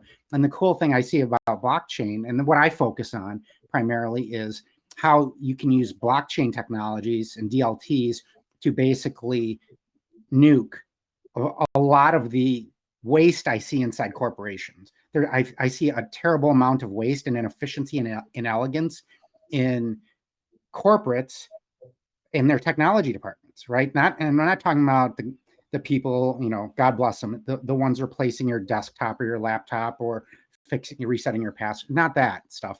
Really more around, like, you have all these different systems, right, that cost tens upon tens of millions of dollars per company to implement and manage each year. And you have all these moving parts, right? And I don't think you need that many moving parts. I think you need some well-crafted code that's reliable, consistent, and has a lot of security around it. And you can replace all of those business processes. You go into the B2C world for consumers, I see a lot of the same thing. You look at the Facebooks of the world, and you're not paying really anymore for, sorry, dogs in the background, everyone. You're not really paying for a mobile app or the ability to post pictures or anything like that. You're paying for the conglomerate, right? That's what the attention's supporting. That's what the advertising's supporting. It's supporting 10,000, 20,000 employees, right? Which, I love the idea. And I've done this with some startups before, is you have a small team in a garage, essentially. That's, you need some economies of scale, but the stuff that small team does, it ends up being 60 to 70%, about 2/3 of what you need to really make an impact on a market, on society, etc. Right? That's the idea. You get a working prototype done, and then you let a marketing team, you let a sales team, an advertising organization amplify stuff, right? And I see blockchain being able to short circuit all of that, right? And that's kind of what drew me, into working with Dale, because here we're in a consumer space, right? And I've been kind of, had my eye open to get into the business, the B2C, the consumer, the retail space, again, from a technology standpoint. And I think we can find a familiar modality for social media applications, and that's what we're doing with Unimoon. But start and put the proper amount of crypto engineering in place where you don't need that conglomerate, right? You can have, other than infrastructure, some of the infrastructure that needs to scale out horizontally, you don't need 20,000 employees, 10,000 employees, 5,000 employees to manage 500 million users sharing cat pictures and pimple popping videos. You just don't need it, right? So the idea is that we're taking lessons learned from some of these other social media and social networking use cases. We're taking some existing technology, we're creating some of our own, we're mixing this all together, and that's what Unimoon is, being able to really unlock for the Unimoon team to unlock, the creativity, the reach, the amplification of the individual creator, right? And to really do it on that creator's own terms and make sure there's a positive feedback loop, as part of that creative process. And I think that was long-winded, but that's kind of the backstory of how we got here. Yeah, so Carl, for those of you that didn't really catch on, Carl normally comes, his background is focused more on B2B, enterprise fintech. So monster, corporate, big enterprise finance technology companies. But yeah, that's why I'm incredibly excited to work with him and Utropic Media, because they have professional experience, designing consumer user end applications for the masses. So he has a wealth of experience and knowledge. He's obviously a very intelligent guy. Like, every time he talks, I love listening to. It's great. We have really great conversations beyond even just the tech, like on a philosophical standpoint, because decentralization, decentralizing social media, self-sovereignty, these are some really there are some really strong elements that we could discuss from a philosophical standpoint about what is right, what is the value of a human interaction, and we're looking to incorporate as much data and math and try to convey this in an accurate form with a social media network that we're creating as a decentralized social media network, focusing on DeMe, right? As a decentralized media, as a new industry within cryptocurrency that can be more relatable to people. But that's the reason why he's I'm always excited to talk with Carl and have him come and do some of these AMAs, because he's more behind the scenes. But yeah, he's obviously very intelligent and has a lot of really insightful things to say. Hey, I got to jump in real quick. Go for it. Super fanboy. Sorry, Dale. I'd rather get Carl's signature first just because he's super nerd. Carl, so the reason why I want to jump in here is because throughout the last week or so, a couple of weeks, I've been posting in chat a bunch of nerd questions. And before I ask the question to you, Carl, everyone else that's listening, like having Carl come out, who, again, he's really the nerd behind the scenes that's getting all the gears turning and making sure all the algorithms and the ones and zeros are doing what they need to do. Like that should be enough to you to give you a little bit of that warm, fuzzy feeling to invest into Unimoon, whether you can get on the white sale or after launch, because been in a lot of these launches before and you never really hear this type of transparency or communication between the face man and the tech man or both. So put that out there. But then question to you, Carl.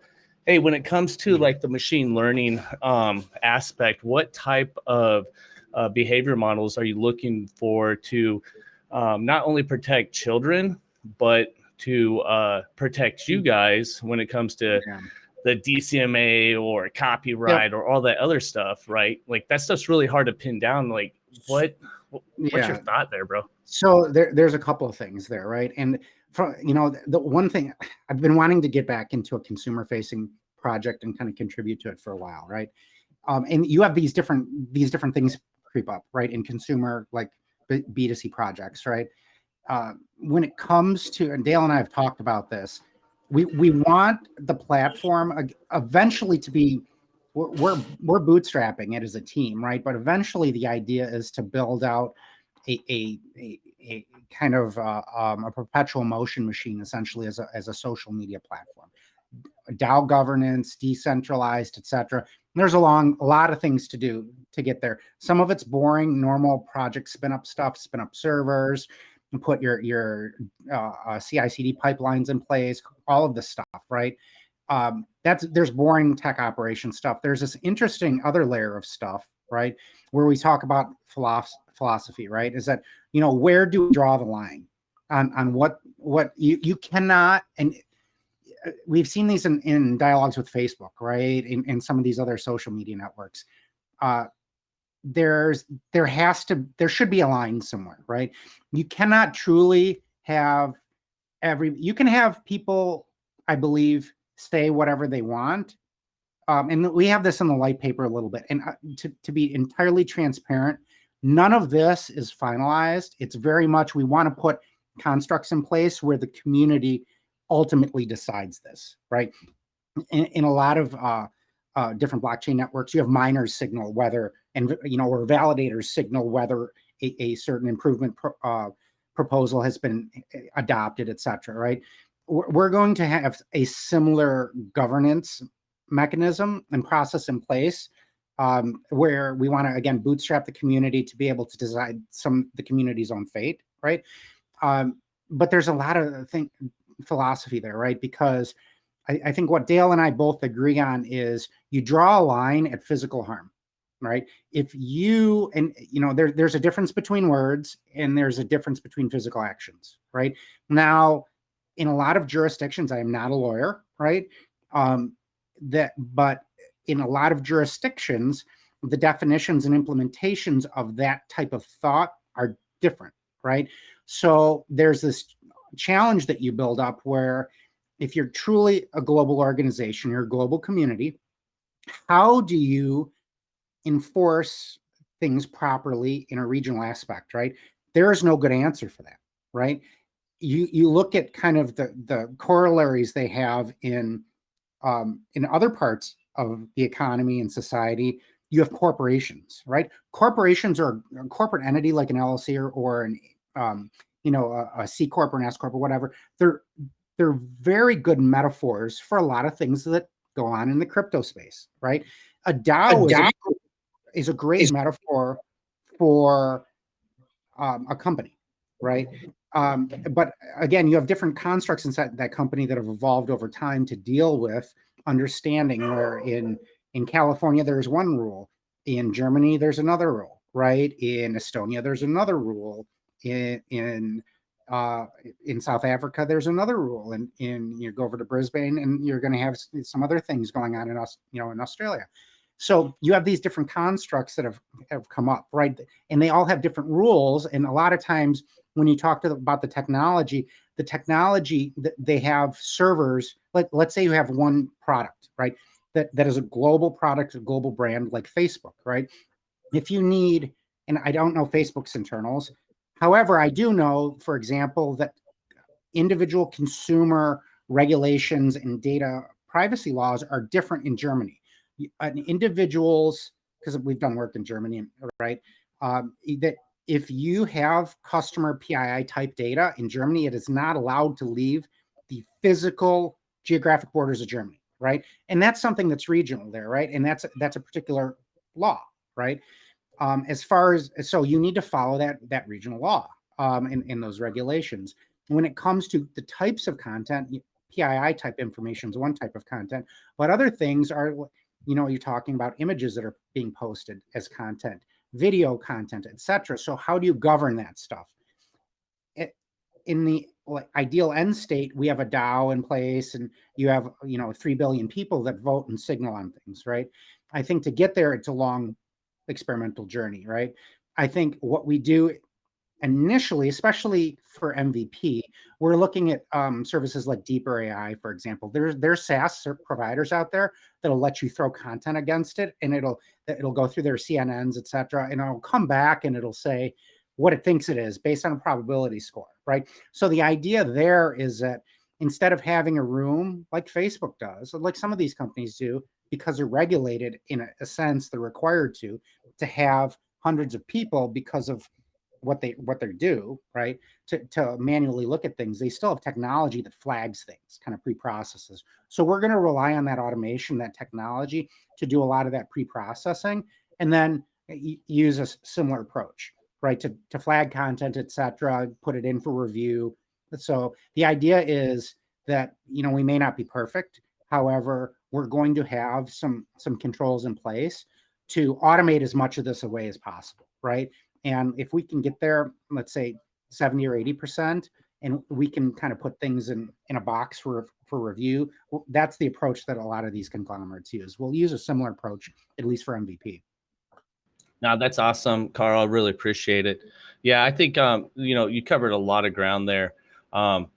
If there was one recommendation that I would have you guys put on your shelf is maybe as you guys become, that household, that brand name, if you would, out there in the cryptoverse, maybe be the first to draw that red line when it comes to children, protecting children. Yeah. Forget all the other stuff, music, art, whatever, all the other things. Like, hey, you know what? There's a lot of other legal things that can happen, but when it comes to children, boom, here's the red line.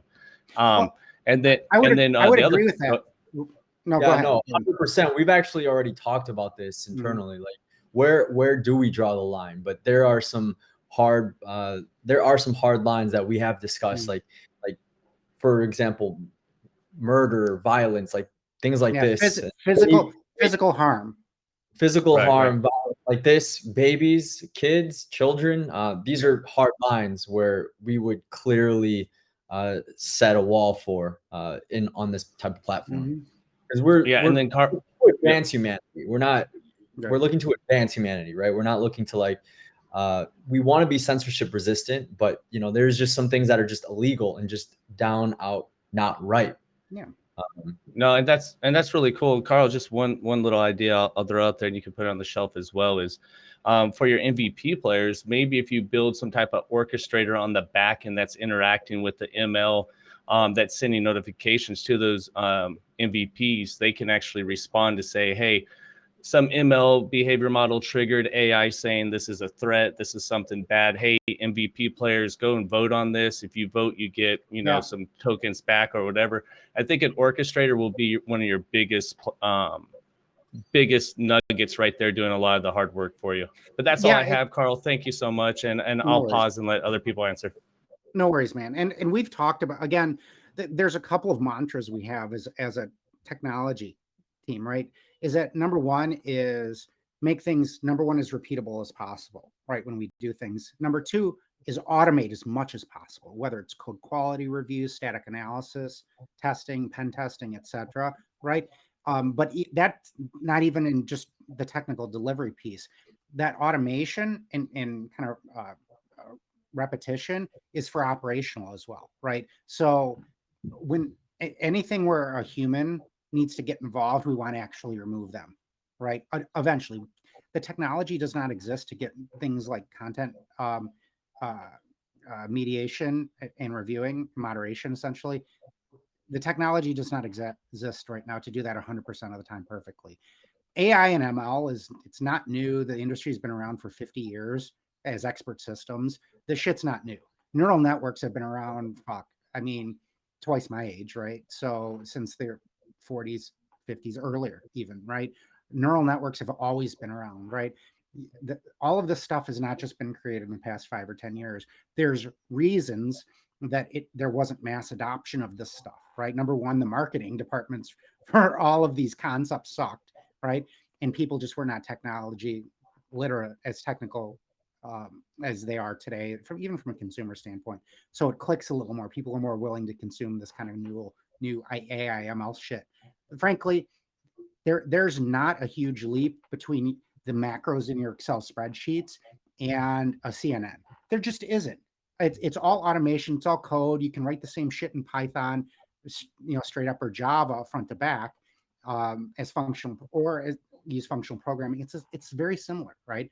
And it's not there. There's no magic, and I do have a hard time, especially in the marketplace in technology, when people say AI is magic or ML is magic. There's nothing magic about it. It is computer code.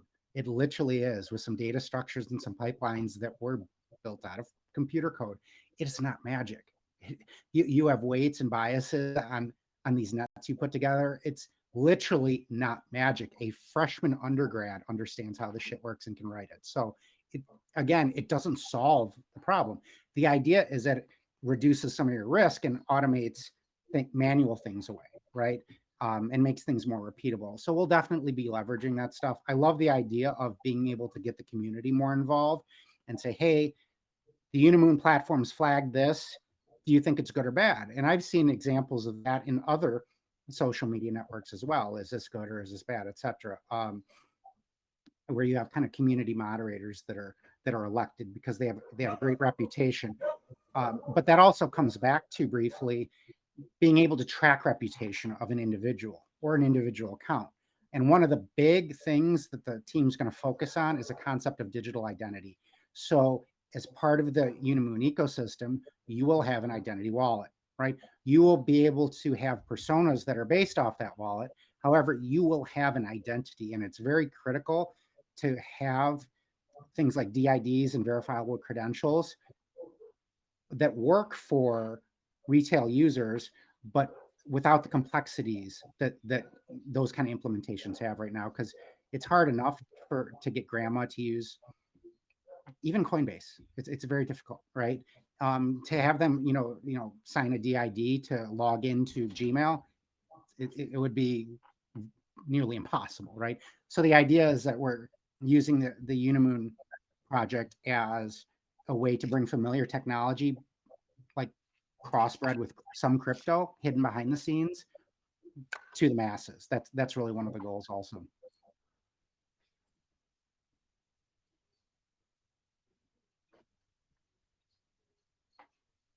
Blockchain 21, I'm letting you speak. Go ahead. Hi, good afternoon. Hello. Hi, this is the questions to Carl. Basically, I'm a technical person also. I'm a technical architect working on Azure technology nowadays, and I actually looking into the architecture diagram that you shared in the lead paper. So, Carl, if you don't mind, can you please go over the architecture diagram once again, how communication works? I just wanted to understand a bit how system is being designed. Sure. So we're starting our MVP involves really two primary components, right? I mean, from two primary logical components. There's layer one that we're developing, which represents kind of the back end platform services, and there's the client app, which is Unimoon. It's going to be the social media app, TikTok like, etc., where users can upload data, they'll have accounts, etc. Dive in kind of one layer deeper. There's going to be a service mesh essentially. So think API gateways, right? Some lambdas, etc., to do various functions outside of the L1. So the L1, I'm a very strong believer in the right tool for the right job when making technical decisions. And separation of concerns. So the L1 is going to it's going to be based on Solana, right? So we're going to essentially be running our own Solana network, right? And there's a lot of advantages. There's a lot of reasons that we're doing that, right? But there isn't one primary reason. There's probably a handful, but that's the approach we're going to take. So essentially, that's going to be, part of the kind of, I don't want to say data store, but it's going to be our layer one that has the transaction history on it. And there's going to be a handful of custom smart contracts we deploy that represent and track different user activity. So different types of user interaction with Unimoon, the application, things like liking content, sharing content, etc., doing some of these calculations. Those smart contracts are going to be essentially where the secret sauce of the platform is, right? Because that's going to be the custom business logic that determines when token transfers occur between users, right? And between the platform and the ecosystem and the users. Eventually, that's where the DAO will reside also. All of the smart contract functionality is going to live in that L1, right? From an implementation detail standpoint, there's nothing particularly wrong with Solana, right? Our aim is not to change Solana right now, right? Our aim is to take a fork of Solana that is entirely under our control for DevNet and testnet and for MVP and build upon it. That opens up a lot of interesting things moving forward, right? But that is a conscious architectural decision, right? Dale and I made it. There's reasons, there were other platforms looked at, obviously everybody looks at Ethereum, people look at, the substrate stack, and the other ecosystems. So, do you do a layer two? Do you have your own layer one? Do you use an existing layer one? Do you use a roll up mechanism? There's a lot of options, right? Basically for simplicity and to not reinvent the wheel, Solana. So you move up higher in the stack, you've got the service mesh that does a lot of orchestration between some of the web services. We're going to have some external third-party services.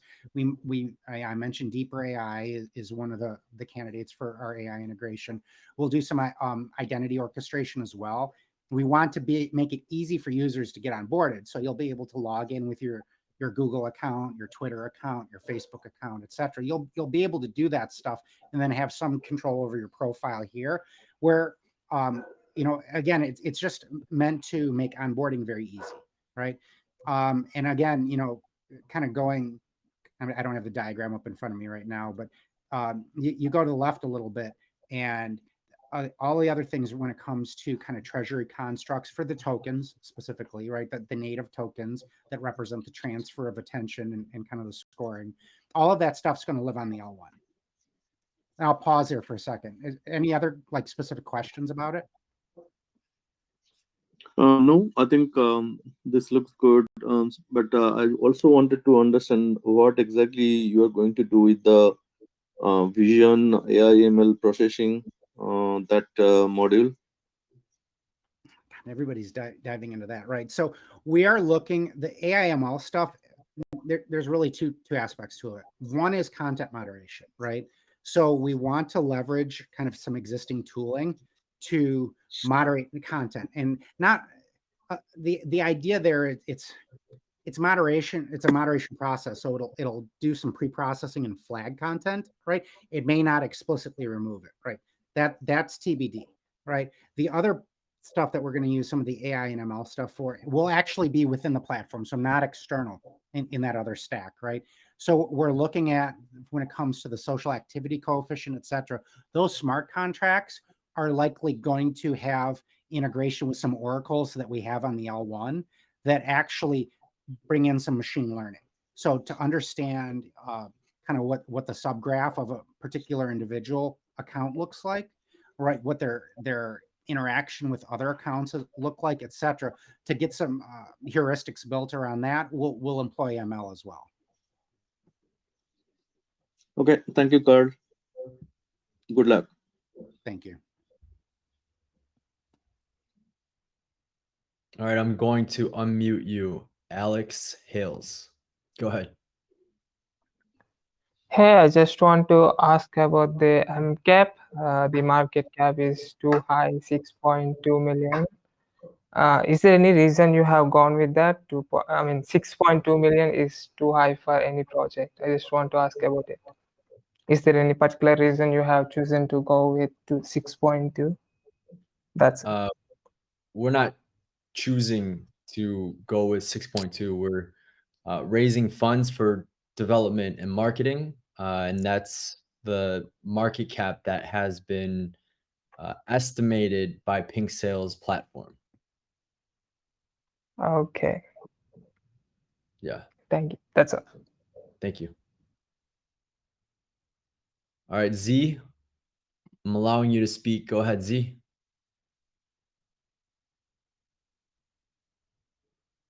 Hi, can you hear me? Apologies. Yes, can hear you.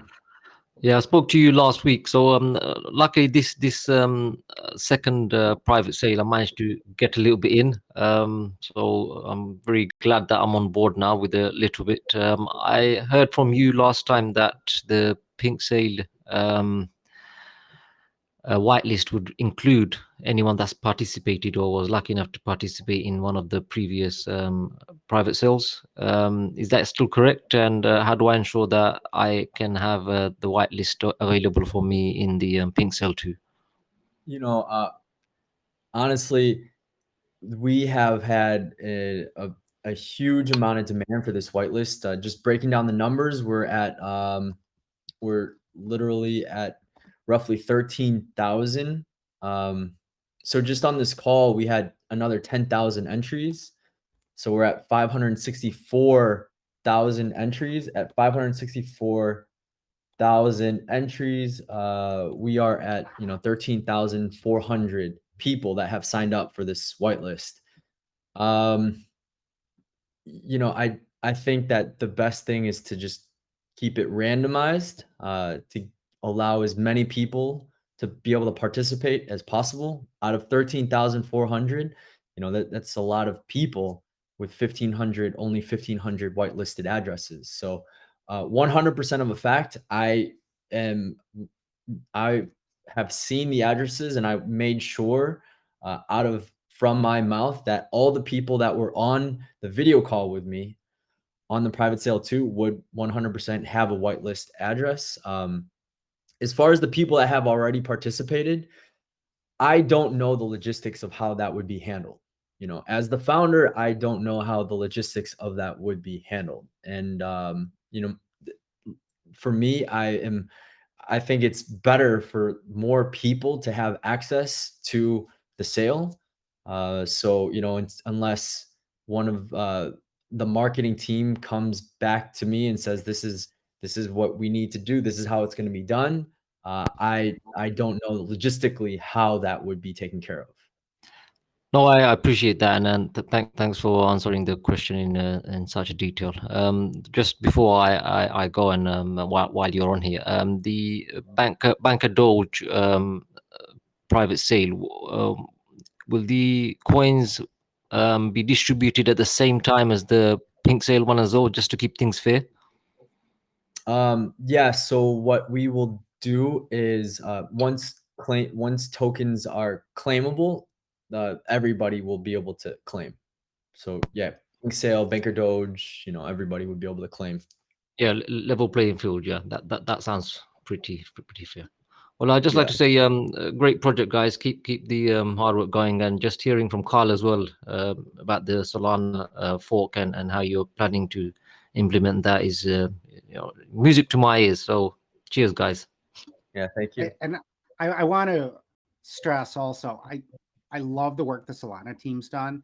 Of course, me we are too. not Me too. we are Yeah. we are not taking anything. We just want to run our own network of it right now, just for control It's purposes, like right? And scalability, transactions per second, etc. I mean, right now Solana's picking up pace again and hitting all-time highs purely because it's that good. So keep it up, guys.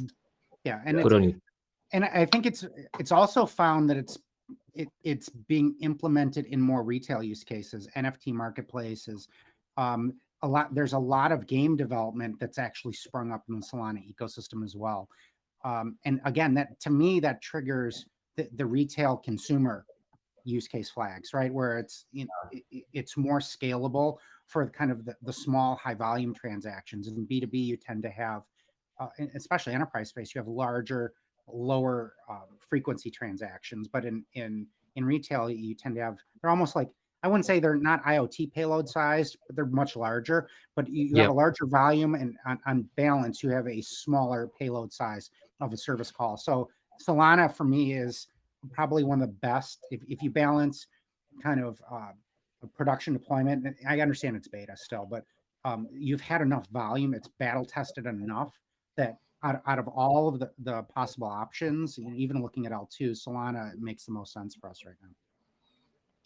Thank you once again. Cheers. Yep.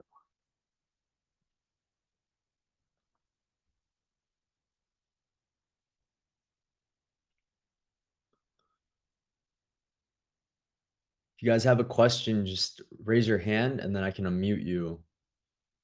There we go. AJ, you're up. Hey guys, hi, how are you? Good. Guys, my question is like, how long you guys going to take to build your own network, or like any rough time period that you're going to bring your first product? Any time period that you guys can mention?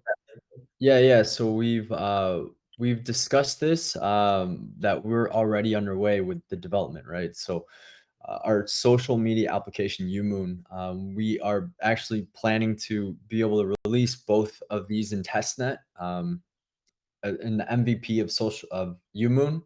So MVP is the minimum viable product, but we would release Unimoon in 3 to 4 months in tandem with our layer 1 blockchain. And another thing is like you're going to start with like huge MC market cap, like with over 6 million, and you're not going to bring anything. How are you going to sustain your market cap? What is your strategy about that? How are you going to sustain or bring the new investor, or like okay, do you expect the people are going to dump? Do I expect people will dump? No, they will not like because when people are not expecting that any product.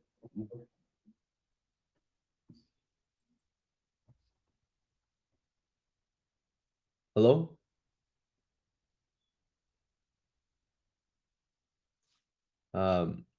Yeah, I mean, we are focusing on the development. I'm not quite sure he cut off over there, but we're focusing on the development. Yeah, we don't have a product out yet, but like SafeMoon, Shiba, Dogecoin, they had 0 products. Like they had no intention to actually build any products from the start. We're actually already in development. So, uh, a lot of people package reflections as a product, paid in USDT as a product. Like, come on, staking as a no, these are not products. Like this is just it's a tweak in a smart contract. Yeah, we have that too, but we're actually developing a product that would be released into the market, and we're already in development for this. So, I think people should just put things like see the holistically where the future value in terms of like the utility, like the future utility functions of how much utility we can people can use on the ecosystem with the advertising, with potential crowd loans, with being able to use your tokens to be able to unlock special premium content or special features, to be able to like opt out for advertising. There's later on we would be developing other ecosystems, other applications as well, like for dating or traveling, things like this. Like this, there's so many options to be able to do this once we have our first base layer and we have Umoon. But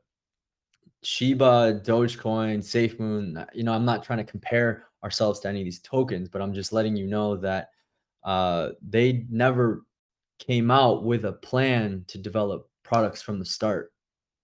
We raised funds to develop products, and we're doing that. We're doing just that right now. So yeah, hopefully other people will align with that and be able to see that we're showing as much transparency to show that even Carl here is on the video call with us, taking time out of, coding the zeros and ones to taking some time to speak to the community. So hopefully that can speak to you, and hopefully that answers your question. We'll take another question now.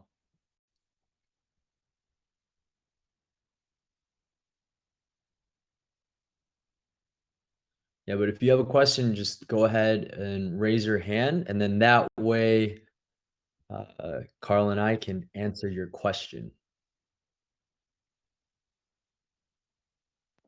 Dale, I'm not sure if you can see the hands raised. Do you want me to unmute Yeah, if you... go ahead. I'll let you, yeah, because I'm talking, and yeah, but I'll let you take over. Sure, okay. Okay, I'm going to allow Asher to speak. Asher, you're allowed to speak now. Okay. Hey guys, can you hear me? Yeah. All right. Hey, how's it going? So I'm just tuning in. This might have already been asked or addressed, but I had a question about so during the private sale number 2, I remember it filled very quickly, and then there was a Google Doc that was posted. We were supposed to go in and enter our wallet for the whitelisting. So yeah, I did that, but when I go to the pink sale link, it says that I'm not whitelisted. Is there... Nobody's whitelisted yet. If you did do that during that time, you will have a whitelist. Yeah. Yeah. Oh, okay. Okay, great. That'll just get updated sometime before it launches. Tomorrow, 4 p.m. UTC, maybe slightly before, but right around then, 4 p.m. UTC, you'll be able to check. Okay. All right. Perfect. Appreciate that. Yeah. All right. Have a good one, guys. Crypto Swedish, you're allowed to speak now. Hello. I missed the private sale too. I was in the job, so I was in the whitelist, and now I am ready to pink sale, but I don't know if somebody miss the private sale too. Does that mean I am not in now, or I just need to do it again? So if you did the whitelisting and you have your 42 entries, then you will be eligible to participate in the lottery for the whitelisted addresses. That hasn't been done yet. That's going to conclude in 8 hours and 41 minutes. So in 8 hours and 41 minutes, we will have a lottery for the final winners of the whitelist addresses. If you participate in the sweep, the unimoon.io/whitelist, if you participated on there with the entries, then you would receive an email. And then I take my mom, my sister, my cousin, my wife. So I think I'm in. Now it looks like one of you guys will hopefully be able to get one. But yeah, you'll get an email, and then again 2 hours before 4 p.m. at 4 p.m. UTC. We'll you'll be able to actually just go in and connect your wallet to check and see if your address is whitelisted. Yeah, it's nice. Very good. Yep. It's a very nice project. I like it, and I hope this is gonna moon. Take care of you, okay? Yeah. Bye. Thank you.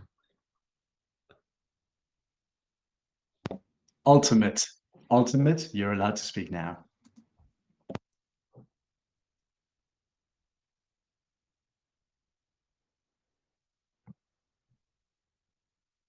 Okay, after Ultimate, we don't have any raised hands for now. We have a new raised hand now. Lysing, you're allowed to speak now.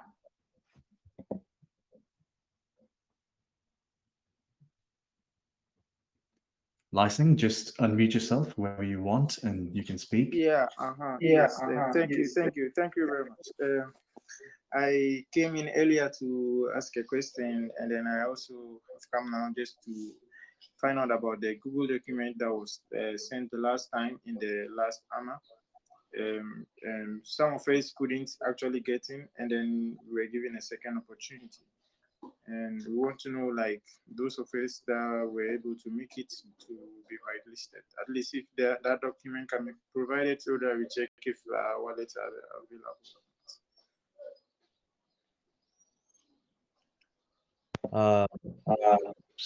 I mean, everybody who filled the Google Doc, Dale, I hope it's okay for me to take that. Yeah, yes, please. So everybody who filled that Google Doc has been 100% guaranteed whitelisted as long as you inputted a valid wallet. So don't worry about it. 2 hours roughly before the pre-sale tomorrow, when you connect your wallet to Presale, it'll tell you that you have been whitelisted. So don't worry. Okay, thank you very much. So in essence, it simply means by tomorrow one can buy from the Presale. Sorry, can you say that again? I'm asking if it is possible for one to buy a Unimoon by tomorrow when immediately the Presale is being commenced. So if you're whitelisted, you'll have access to purchase at 6 p.m. UTC, November 8th at 6 p.m. UTC, up to a maximum amount of 10 BNB. After the 5 minutes, then anybody would be able to buy the BNB or buy Unimoon with BNB up to 10 BNB after 5 minutes.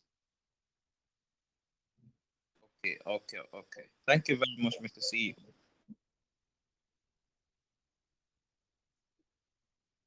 Perfect. We have no more raised hands for now. Okay.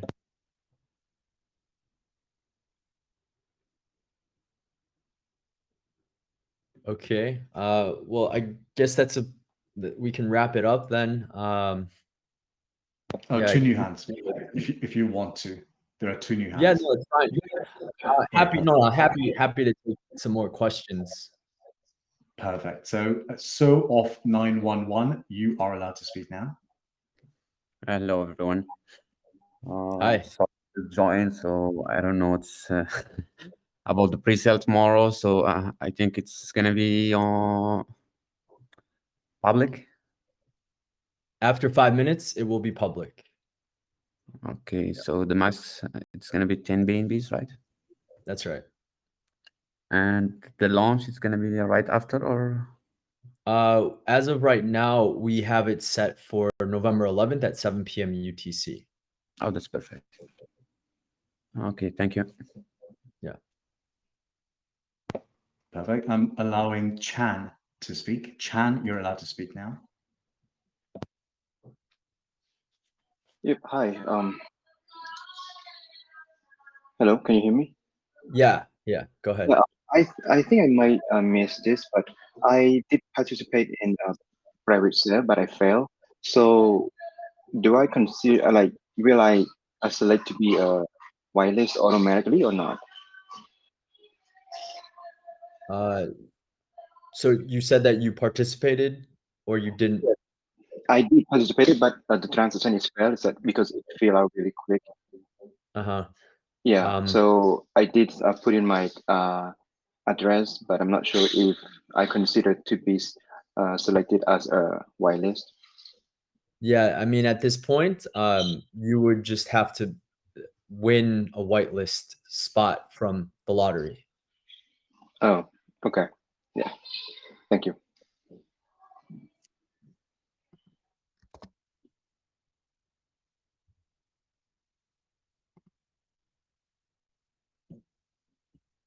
Well, I think it's almost over, Dale. I just wanted to ask you a one last question because I've been here all night. Fun question. Do you enjoy tacos on Tuesdays, or are you more of like a Chipotle guy? Like, what about you, man? What's fun for you? I don't know go ahead. You can take this one, Carl. Fucking Taco Tuesdays. The occasional margarita to go along too, but try to save that for the weekends occasionally. I love those like carne asadas, like the real carne asadas, like maybe get some like with like some fries like that, and you mix it with the cheese. Dude, Yeah, I gotta get back on my diet. Like I put on probably 10 pounds during COVID, right? Everybody's got COVID stories, right? I'm trying to like finally get back into kind of getting the diet dialed in. And unfortunately, Taco Tuesdays would sabotage that quite a bit. So, but yeah, Taco Tuesdays are awesome. There you go. Yeah, that's super awesome. Hey, I really appreciate it. I know I super fan of the project, and you guys answered a bunch of nerd questions tonight, so that was really cool. Dale, you look great as always. Actor, you got to have that pretty face, but you're also very, very, very, very intelligent too. So, hats off to you. And again, everybody who's listening, like, dude, this is gonna be awesome. So hold on to your seats and just chill, and don't be afraid to ask the hard questions, because I've asked some serious nerd questions. Carl took them and answered exactly what I expected, and Dale's taken some very hard questions and didn't dance around the bush and answered them exactly how I would expect them as well. So again, gentlemen, and also the ladies in the background, because I know you guys have some awesome workers back there in the background doing a bunch of other things. Appreciate it. You guys have a good night, and yeah, looking forward to seeing the official launch here really, really, really soon. Yeah, thank you. Yeah, thank you for your questions. Definitely appreciate Unimoon to the moon. We love Delhi. Thank you for your enthusiasm. Appreciate it. All right, well, I guess we can wrap it up here because yeah, we have our official public pre-sale, which is very exciting. It's just less than 24 hours away. And we have at this point 566,000 entries, which is around 13, almost 13,000 people. So very excited about this. Very excited about the project. And yeah, we're very thankful that you guys are all here and you were able to join us today for this AMA. Yeah, but we will also be having an AMA right before the actual public pre-sale.